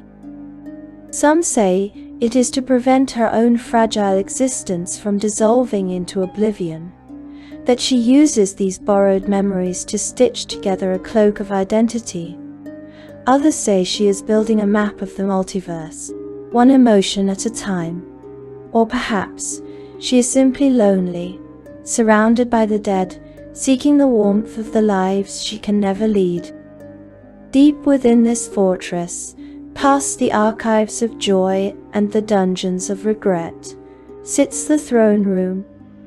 Here, the sediment of thought collects. In some versions of the lore, the river Styx itself, or a shadow reflection of it, flows through the lower levels of the citadel, draining memories from those who fall into it. The Queen sits above it all, on a throne of ebony feathers and bone. She is a figure of terrifying stillness. She does not breathe. She does not blink. She watches the maelstrom of souls thunder overhead, a constant storm of white noise. Every so often, she raises a hand, and a single soul is plucked from the stream. She inspects it. She tastes its story, and then, with a flick of her wrist, she sends it on to the 7 heavens, to the 9 hells, or to the unknown beyond. She is the great filter. She is the keeper of the gate, and in the shadows of her throne room, the hexblades wait. We have spoken of her servants, the Shadar-kai. We have spoken of her enemies, the Nagpa, but we have not yet spoken of her weapons. The Raven Queen is not just a scholar, she is a smith. She was the first to forge weapons from the shadow stuff itself. She created blades that have their own minds, swords that hunger for souls. In the next section, we will descend from the throne room to the Shadow Forge. We will explore the origins of the Hexblade warlocks, the sentient weapons like Black Razor, and the Queen's experimentations with molding the shadow into tools of war. The Queen watches us leave the throne room. Her mask betrays nothing, but as we turn away, we can feel the weight of 1,000 memories pressing against our minds, begging to be heard. We leave the Hall of Whispers now. We leave the silent floating dust of the memory archives and the ebony throne behind us. We are descending. Can you feel the shift in the air? The cold of Latherna is biting. Yes, but as we go deeper into the roots of the citadel, the cold changes texture. It ceases to be a weather phenomenon and becomes a physical weight. It tastes of iron, it tastes of old blood, dried on a stone floor. We are entering the substrata of the Raven Queen's dominion. We are entering the Shadow Forge. It is here that the Raven Queen ceases to be merely a scholar or a judge and becomes an artificer. It is here that she experimented with the very fabric of the Shadowfell to create tools that could bridge the gap between her will and the chaotic vibrancy of the material plane. In the lore of the 5th edition, specifically within the texts of Xanathar's Guide to Everything, and echoed in our source material, we learn of a mysterious patronage known as the Hexblade. Many scholars have debated the nature of this force. Is it a sentient weapon? Is it a shadow beast? Many scholars have debated the nature of this force. Is the patron the weapon itself, or the smith who forged it? While the pact is often made with the sentient blade, the flow of power rarely stops there. Based on what we know of the Shadowfell's cosmology, it is reasonable to assume that the entities inhabiting these weapons are merely conduits. The evidence points to the Raven Queen as the architect behind the Hexblade. Thus, the warlock who thinks they are serving a sword may, in truth, be a sleeper agent for the Matron of Ravens herself. The Raven Queen is often known for creating the first weapons infused with magic directly from the Shadowfell. Imagine a forge that burns with no fire. In a traditional smithy, you have the roar of the bellows, the orange glow of the coals, the sweat of the dwarf hitting red-hot steel. But here, there is no heat. The Shadow Forge works on the principle of negative energy. The smiths here, perhaps high-ranking Shadar-kai or blind sorrows-worn artisans, do not heat the metal to make it malleable. They freeze it. They hammer the shadow stuff, the raw, entropic matter of the plane, until it condenses.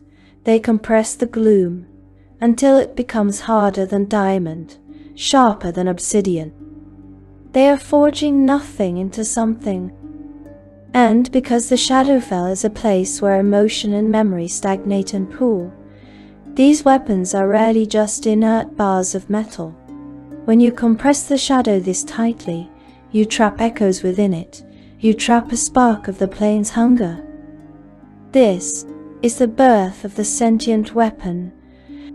The Raven Queen created these sentient weapons, such as the legendary evil sword Black Razor, and cast them throughout the multiverse.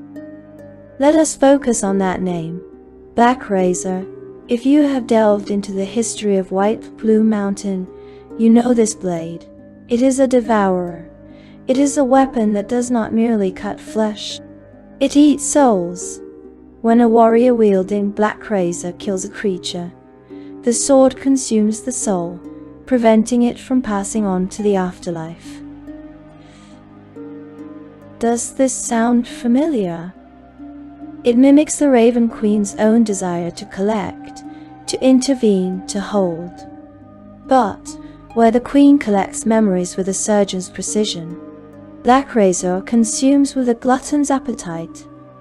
It is speculated by loremasters that Black Razor and its kin, Wave and Whelm, though their origins differ in various myths, were prototypes. They were the Queen's early attempts to understand how to anchor a soul to an object permanently. Black Razor is a black hole in the shape of a great sword. It shines like a piece of the night sky. It speaks to its wielder. It demands sustenance. It is a terrifying example of what happens when the apathy of the Shadowfell is given a mouth. But why create them?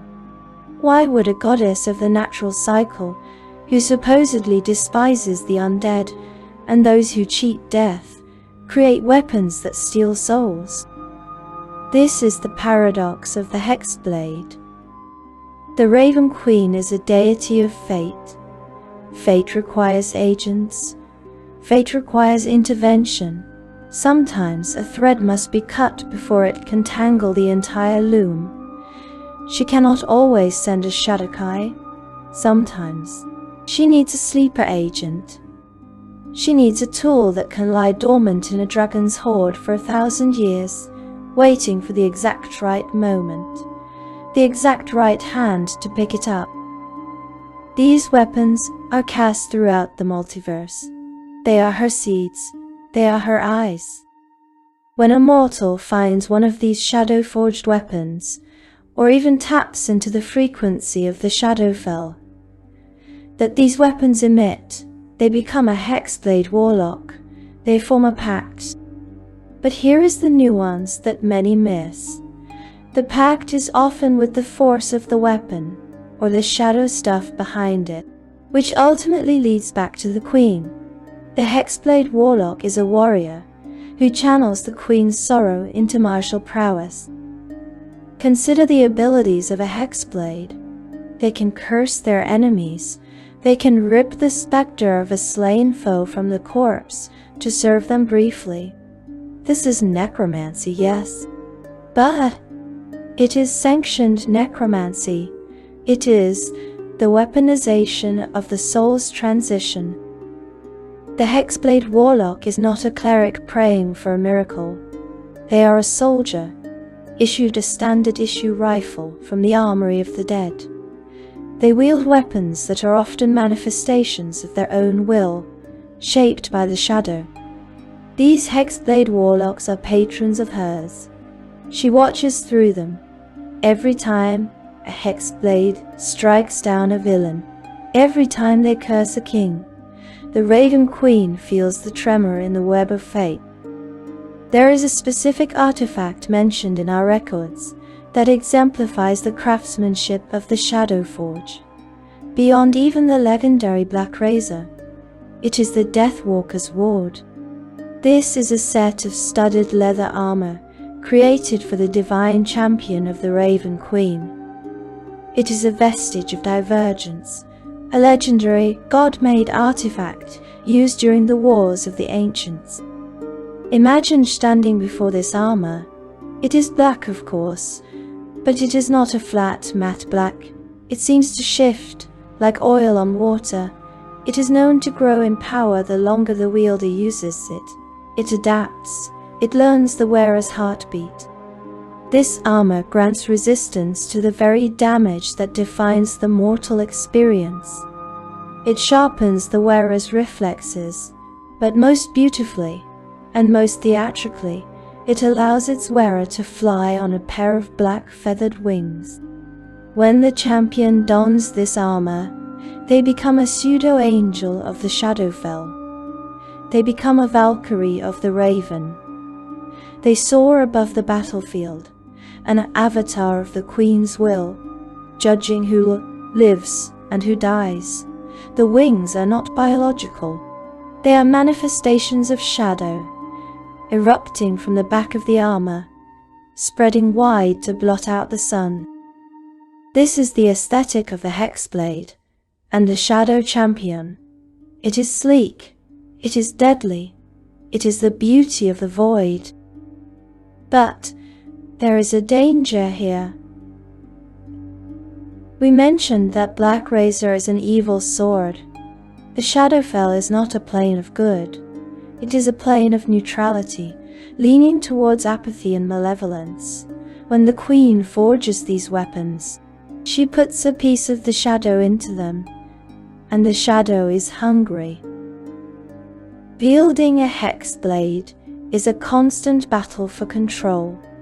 The weapon wants to kill. The weapon wants to feed.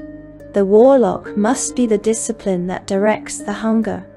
If they fail, they become just another casualty, another soul consumed by the tool they thought they mastered. This reflects the Queen's own struggle. Remember, she is a being composed of shattered memories, holding herself together by sheer will. Her weapons are the same. They are fractured intelligences, held together by magic, desperate to feel whole by consuming the lives of others. It is said that deep in the Shadow Forge, there are anvils that have never cooled, where the Shadar-kai smiths are still working. They are hammering out the next generation of blades. They are whispering secrets into the metal.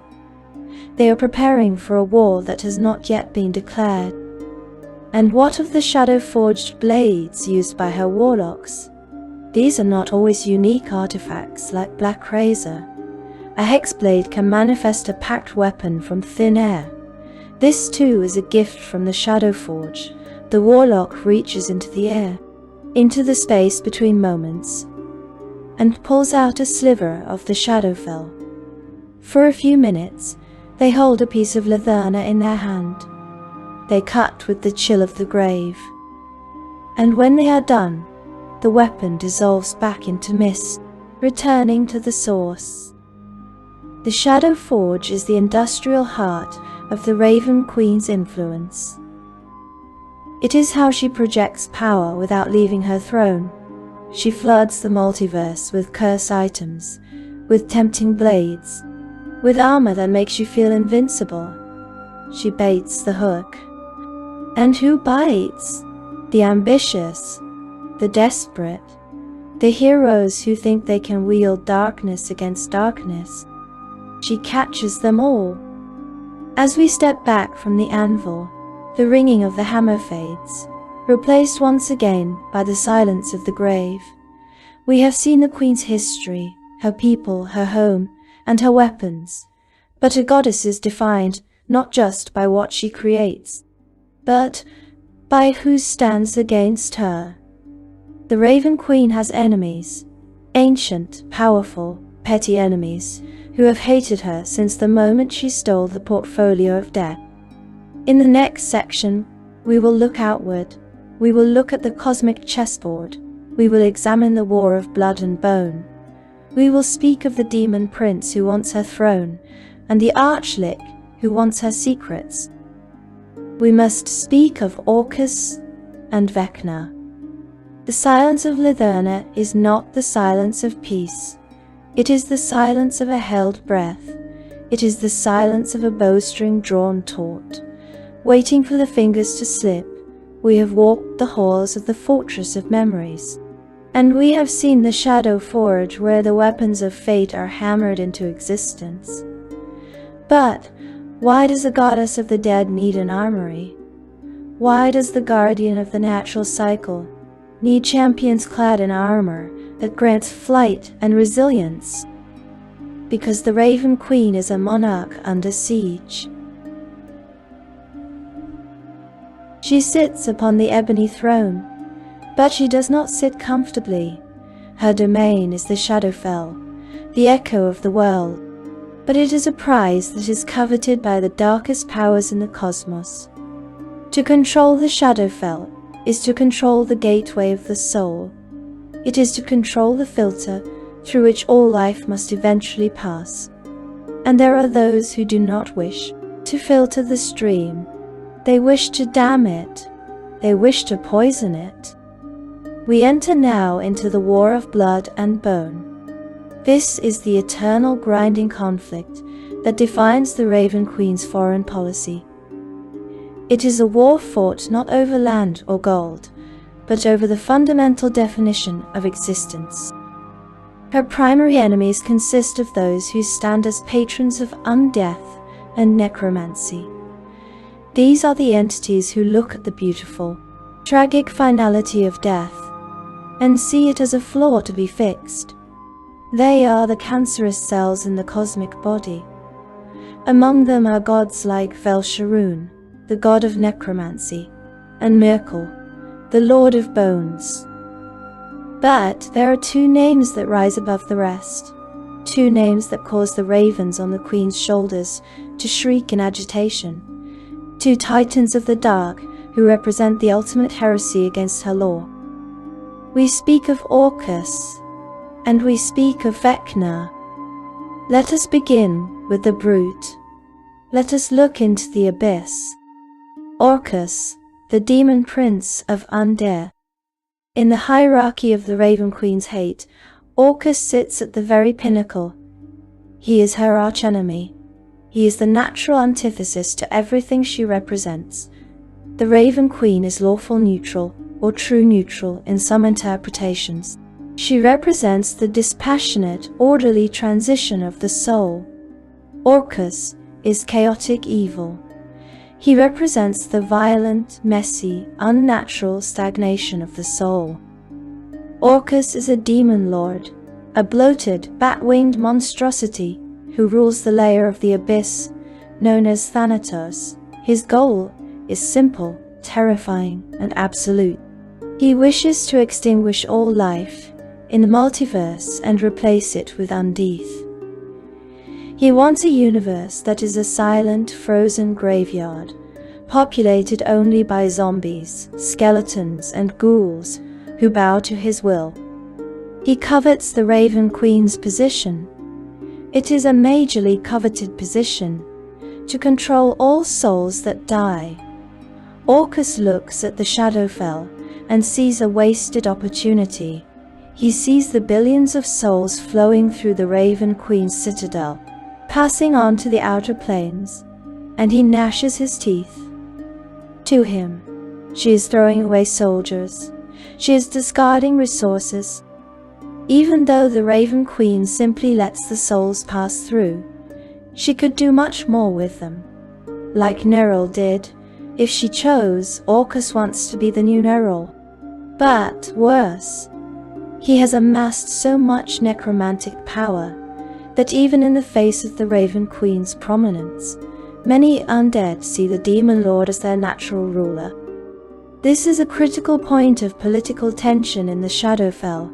The intelligent undead, the Liches, the Mummy Lords, the Death Knights, are often caught between these two poles. They fear the Raven Queen, for she wishes to cure them of their condition by annihilating them. They look to Orcus as a savior, one who will not so blindly dispense with them. However, the tragedy of those who serve Orcus is that his salvation is a lie. Although Orcus is less likely to annihilate undead out of some sense of natural balance, he is quick to sacrifice the ranks of his undead to achieve his ends. He does not care for his subjects. He cares for his dominion. Many intelligent undead recognize this, so they avoid him. They fear that if Orcus ever gains control of the Shadowfell, he might not stop there. Perhaps he would consolidate his control over death, and the undead and chain all undead to his will. Imagine the horror of that outcome. A single mind controlling every undead creature in existence. No free will for the Lich, no autonomy for the vampire, just a universe of puppets dancing on the strings of a demon. This is why the Raven Queen fights him. She is not just protecting her throne, she is protecting the sanctity of death itself. Her Shadar-kai wage constant skirmishes against the cults of Orcus, when a portal to the abyss opens in the Shadowfell, spilling forth ghasts and bodaks. It is the Raven Queen's champions who stand in the breach. This is the war of blood. It is a war of visceral violence. It is the hexblade cutting through the rotting flesh of a demon. It is the Raven Queen's sorrow pitted against the Demon Lord's hunger. But there is another war. A quieter war. A war of bone and secrets. Vecna, the whispered one. If Orcus is the hammer that tries to smash the gates of Letherna, Vecna is the lockpick trying to dismantle the tumblers from the inside. Vecna is a name that commands fear across all editions of Dungeons and Dragons. Once a mortal wizard, then a lich, then a god, he is the master of secrets. He is the patron of those who seek to cheat death, not through brute force, but through arcane cleverness. The rivalry between the Raven Queen and Vecna is deeply personal and intensely intellectual. Vecna is one of the primary enemies listed in the archives. His existence is an insult to her. Why? Because Vecna beat the house. The Raven Queen governs the inevitability of death. Vecna proved that death is not inevitable if you are smart enough. He achieved the pinnacle of lichdom, preserving his mind and power eternally. But he did not stop there. He ascended to godhood, encroaching on the domains of knowledge and magic. But the core of their conflict lies in secrets. The Raven Queen collects memories. She hoards the sediment of thought that death leaves behind. Vecna hoards secrets. There is a significant overlap here. A memory is often a secret that has been forgotten. The Raven Queen holds the truths that dead men take to their graves. Vecna wants those truths. He wants to know what the dead know. He wants to plunder the fortress of memories. In the lore, it is often whispered that Vecna is jealous of the Raven Queen's position, just as Orcus is. But Vecna does not want to turn the universe into a graveyard. He wants to turn it into a library where he is the only one with a library card. He wants to control the flow of information. If he controlled the Shadowfell, he would know every secret of every soul that died. He would have leverage over every god, every king, every mortal who ever lived. There is also a territorial dispute. In some iterations of the lore, specifically the transition from 2nd to 3rd edition and into 5th, Vecna was trapped in the Shadowfell for a time. He was a prisoner of the domains of dread, which are often located within the Shadowfell's mists. He knows the terrain. He knows the architecture of the shadow. The Raven Queen despises him because he represents the perversion of the intellect. Orcus is a beast acting on instinct. Vecna is a genius acting on malice. She sends her agents to hunt down the hand and eye of Vecna, the artifacts that allow his influence to spread. She tasks her followers with destroying his libraries and silencing his whispers. It is a cold war. It is a game of chess played across the plains. Vecna moves a pawn, a cultist discovering a lost ritual. The Raven Queen counters with a knight, a hexblade warlock intercepting the scroll. The Prince of Frost. While Orcus and Vecna are the cosmic threats, we must not forget the personal ones. The archives mention a powerful archfey known as the Prince of Frost. This enmity is different. It is not about the fate of the universe. It is about a broken heart. The Prince of Frost despises the Raven Queen due to a fey woman he had affections for. This woman formed a pact with the goddess to be cast into the future with her mortal human lover. The Prince of Frost, having had his love stolen away from him, strove to usurp the Queen's stance as a patron of winter. This adds a fascinating layer to the Queen's portfolio. She is the goddess of winter, yes, but winter is also a domain of the Feywild, the Winter Court. By holding this portfolio, she has enemies in both the Shadowfell and the Feywild. She is fighting a war on two fronts. Strangely enough, this bitter rivalry has sparked rumors among the scholars of the Fey. Some readings of the interactions between Latherna and the Fortress of Frozen Tears suggest that the Raven Queen's interest in the prince has shifted.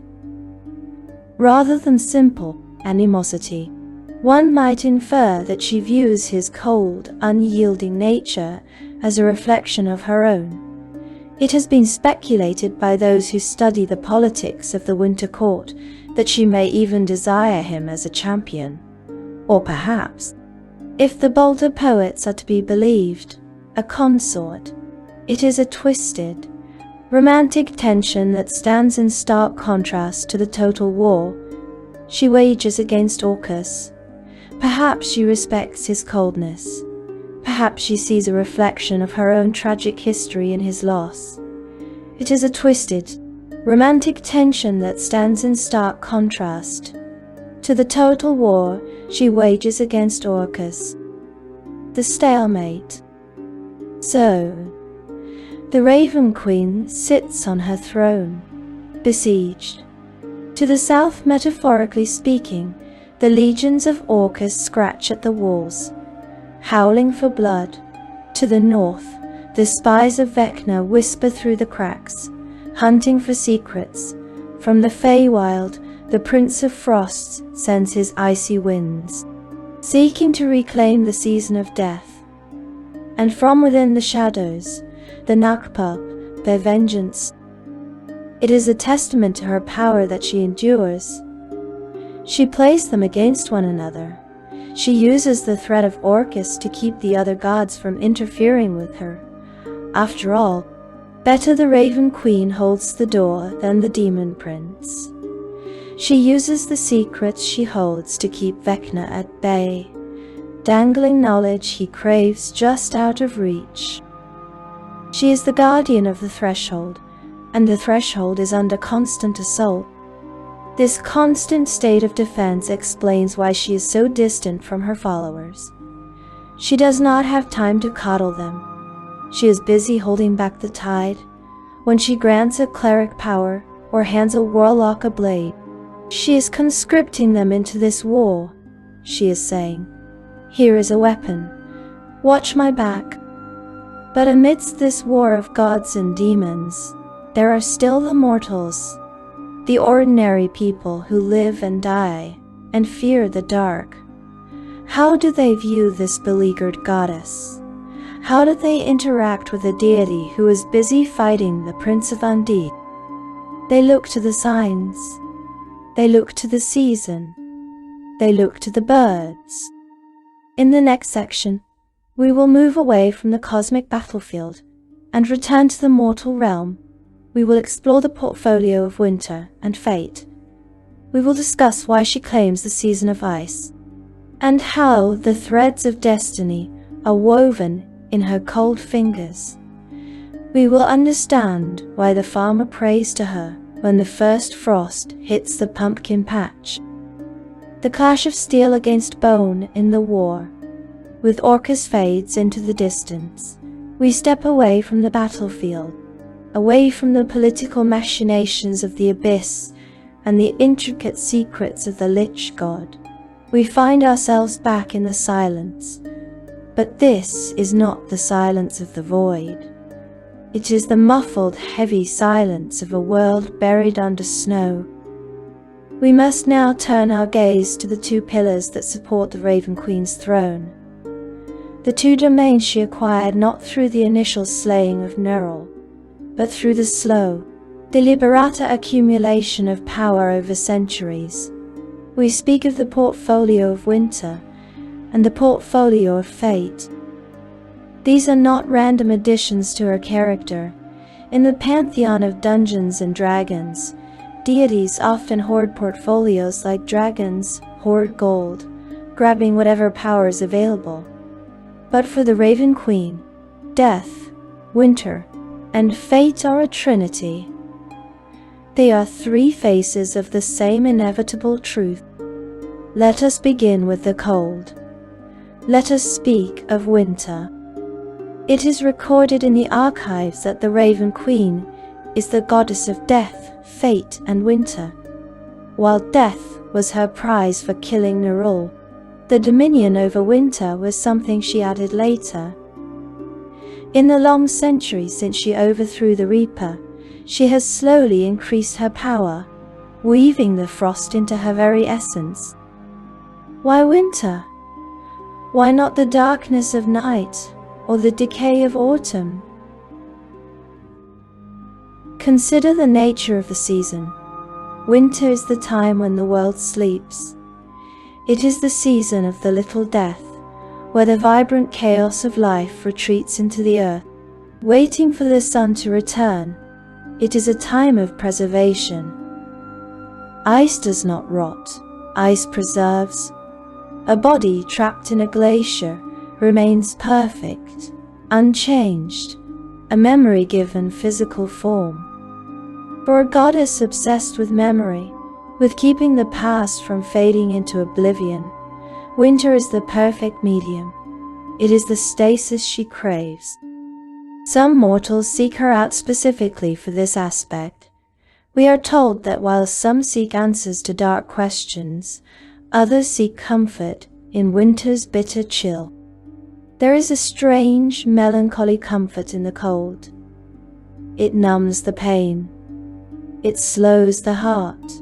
For those who have suffered too much, for those whose grief is a fire that refuses to burn out, the Raven Queen's winter is a balm.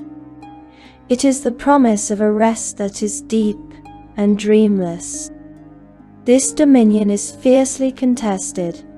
We touched upon the Prince of Frost earlier, the archfey who strove to usurp the Queen's stance as a patron of winter.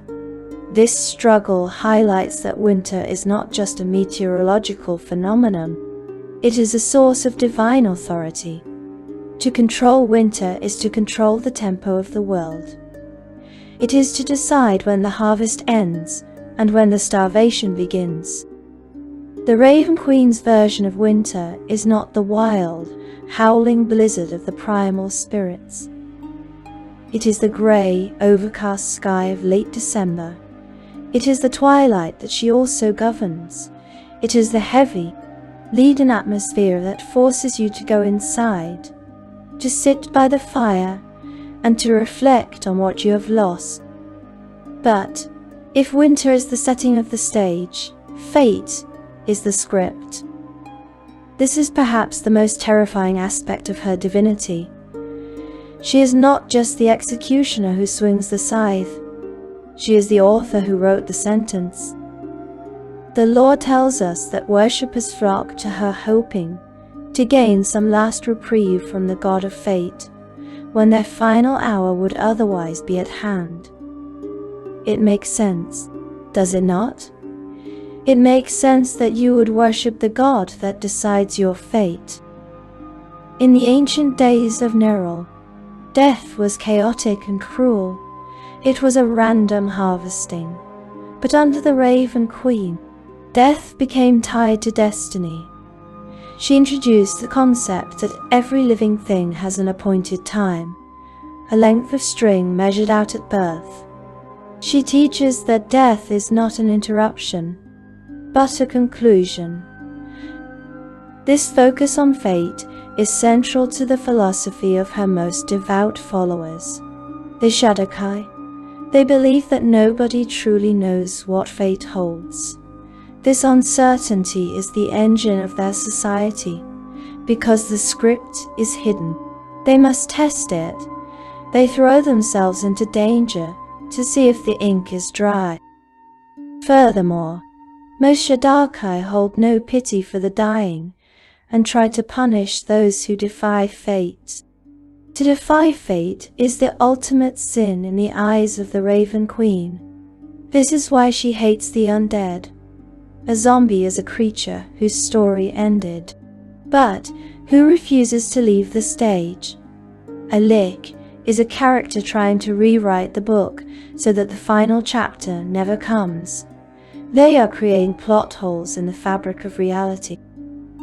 The Raven Queen, as the goddess of fate and inevitability, is the editor who deletes these errors. She sends her hexblades and her clerics to cut the threads that have become tangled. But how does she manage this impossible task?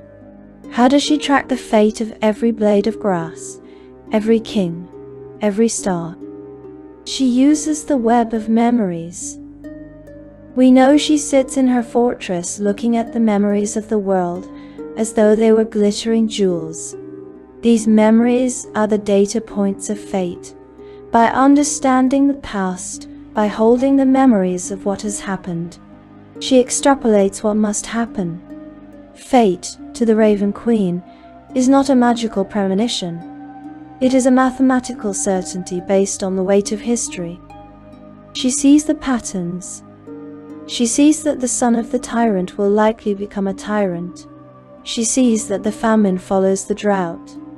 She watches the threads weave together in the tapestry of the Shadowfell, and she holds the scissors. This dominion over fate gives her a leverage that even the other greater deities respect and fear. Gods of war can influence battles. Gods of love can influence hearts. But the god of fate, she influences the outcome. She decides who wakes up tomorrow and who becomes a memory. This is why she is described as enigmatic and secretive. You cannot bargain with fate if fate shows you her hand. She must remain a mystery.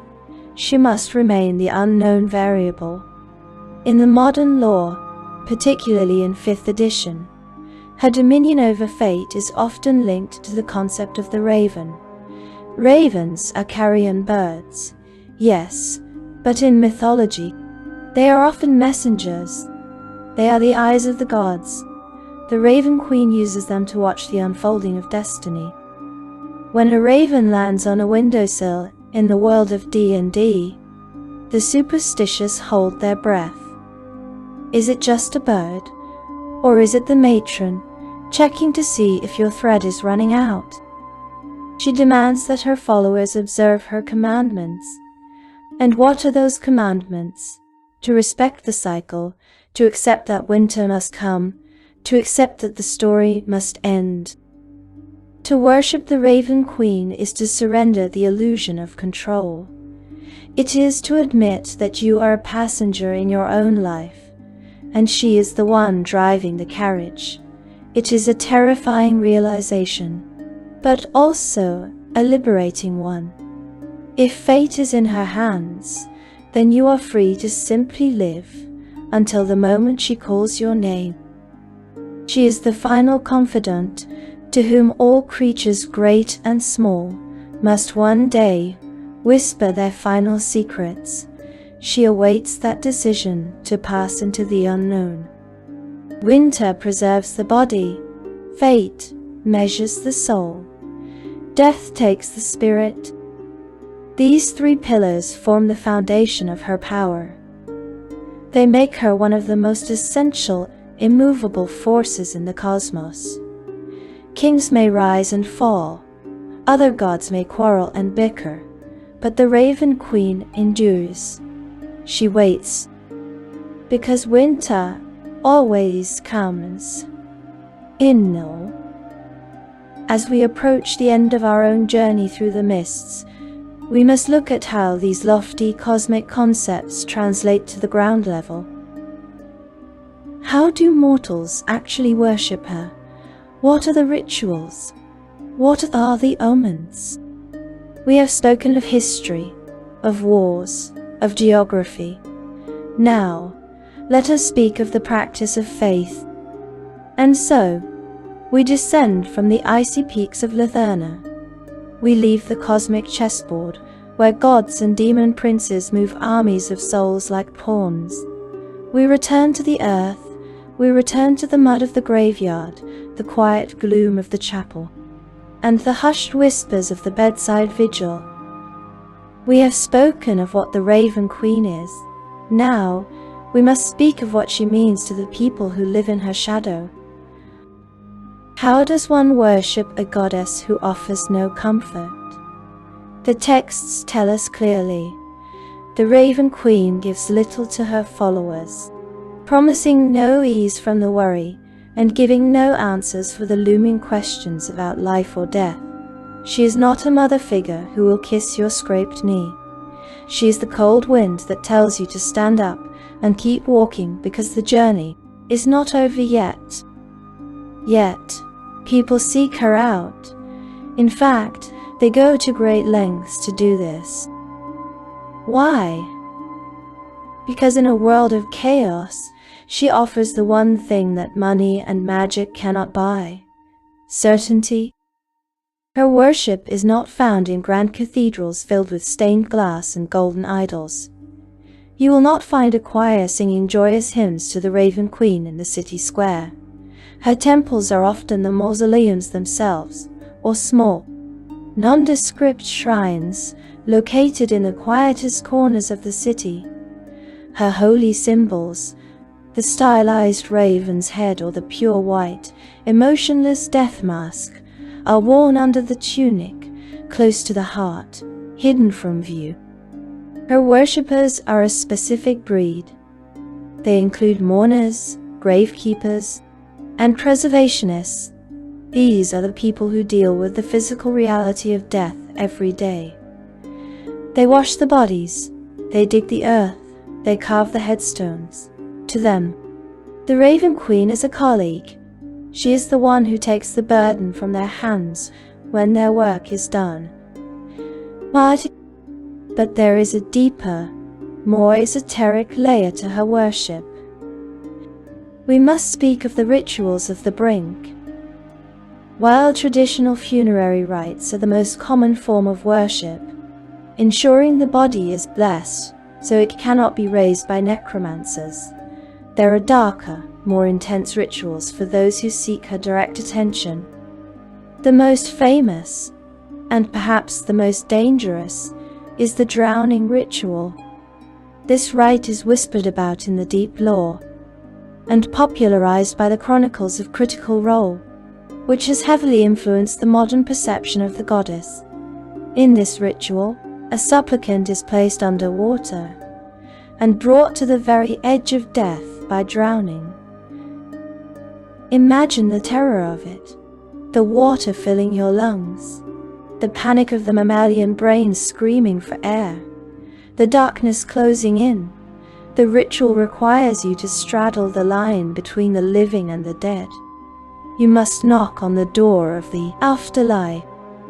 It is made to allow them to be able to commune with the Raven Queen directly for answers to questions. It is a test of resolve. If you fear death too much, you will thrash and break the meditative state. If you welcome death too much, you will simply die. You must hold the balance. You must prove that you are worthy of the knowledge she holds. I find that I like the idea of a give and take when dealing with the gods directly. You give her your breath, your fear, your near-death experience, and she gives you a whisper of the truth. There are also the rites of memory. Since the Raven Queen is a hoarder of memories, her followers often emulate this. A cleric of the Raven Queen might carry a small book, a journal of the departed, when they perform last rites for a dying soldier or a sickly peasant. They do not just pray, they ask questions. What was your greatest regret? What was the most beautiful thing you ever saw? They record these answers. They preserve the memory.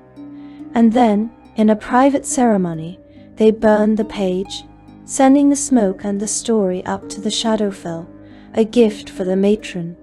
They are the archivists of the common folk, ensuring that even the lowliest beggar is remembered by the goddess of fate. But not all her followers are clerics. The Raven Queen's influence has seeped into the martial and arcane orders as well. We see the rise of the Blood Hunters and the orders of the Ghostslayer. These secretive orders focus on the use of hemomancy and blood magic as instruments in the battle against fiends and undead. They pray to the Raven Queen for aid to battle against the necromantic scourge. They fight fire with fire, using the vitality of blood to stop those who would mock the sanctity of death. We see the monks of the Long Death, who study the moment of demise not out of morbidity, but out of scientific curiosity. They capture the chi of the dying to fuel their own abilities, mirroring the Queen's own power. And we see the phantom rogues, who walk half in the material world and half in the grave, serving as her spies and assassins. For the adventurers who find themselves in her service, she sometimes bestows gifts. We have spoken of the Deathwalker's ward and Blackrazor. But let me tell you of a legend, a piece of homebrew lore that fits her aesthetic so perfectly, it deserves a place in our story. The weapon known as Nevermore. It is a morning star, heavy and brutal. Its spikes are not simple cones of iron, but are forged into the shape of raven feathers. It is a weapon of execution. When wielded by a champion of the Queen, it can fire these feather spikes in a cone, piercing the enemies of fate. And like the Queen calling her birds back to the roost, the wielder can call the spikes back, tearing through flesh a second time. It is a cruel weapon, but death is often cruel. And finally, we must speak of the omens. How do you know she is watching? The most obvious sign is the raven. But it is not just the presence of the bird, it is its behavior. The Raven Queen shares a quality with ravens that is both terrifying and strangely endearing. She admires shiny things. She pays particular attention to strong or shiny souls as they go through life. If you are a person of great destiny, if your soul burns with a unique light, you may find ravens following you. They will watch you from the rooftops. They will leave trinkets on your bedroll. A silver coin, a piece of quartz, a black feather. These are not gifts. They are tags. She is marking her inventory. She is saying, I see you. You are bright. You will look beautiful in my collection when the time comes. She also collects memories associated with strong emotion or tragedy. If you suffer a great loss, a heartbreak that feels like it will tear your chest open, and you suddenly feel a cold, calm presence washing over you, that is her. She is there. She is there, harvesting the pain. She is taking the memory of your grief to add to her fortress. It is a chilling thought, but for some, it is a comfort. It means that your pain is not meaningless. It means that your suffering has value to the gods. And so, we come to the end of the thread. We have traveled from the bone dust plains of Pluton to the crystal spires of the Feywild. We have witnessed the ambition of Nera and the tragedy of the Elven Queen. We have seen the betrayal of the Nagpa and the birth of the Shadowfell. We have walked among the pierced, silent Shadar, and stood before the ebony throne. The Raven Queen is a complex, multifaceted entity. She is a usurper and a savior. She is a jailer and a guardian. She is the cold of winter and the certainty of fate. She teaches us that death comes for all. No one is immune to its caress. But she also teaches us that this inevitable end is not a failure. It is the natural conclusion to the story. She is not a spectre of doom, but instead the final confidant to whom all creatures great and small must one day whisper their final secrets. When your time comes, when the screen fades to black and the dice are put away, do not be afraid of the dark. Do not fear the figure in the porcelain mask. She has been watching you for a long time. She knows your story. She has kept your memories safe. She is just there to guide you home. Thank you for joining me on this journey into the mists. It has been a long road, and I appreciate you walking it with me. If you enjoyed this deep dive into the lore of the Raven Queen, please leave a like on the video. It helps the channel more than you know. Share this video with your dungeon master, Perhaps it will inspire them to send a Shadar-kai assassin after your party, or drop a hexblade pact into your lap. And please, subscribe and press the little bell icon. Fate is fickle, and you don't want to miss the next time we open the Tome of Legends. Tell me in the comments, how have you encountered the Raven Queen in your games? Do you view her as a villain, a neutral force, or a tragic hero? I read every story, collecting them like memories in my own little fortress. Until then, find a warm place to rest. The winter is cold, but the story continues.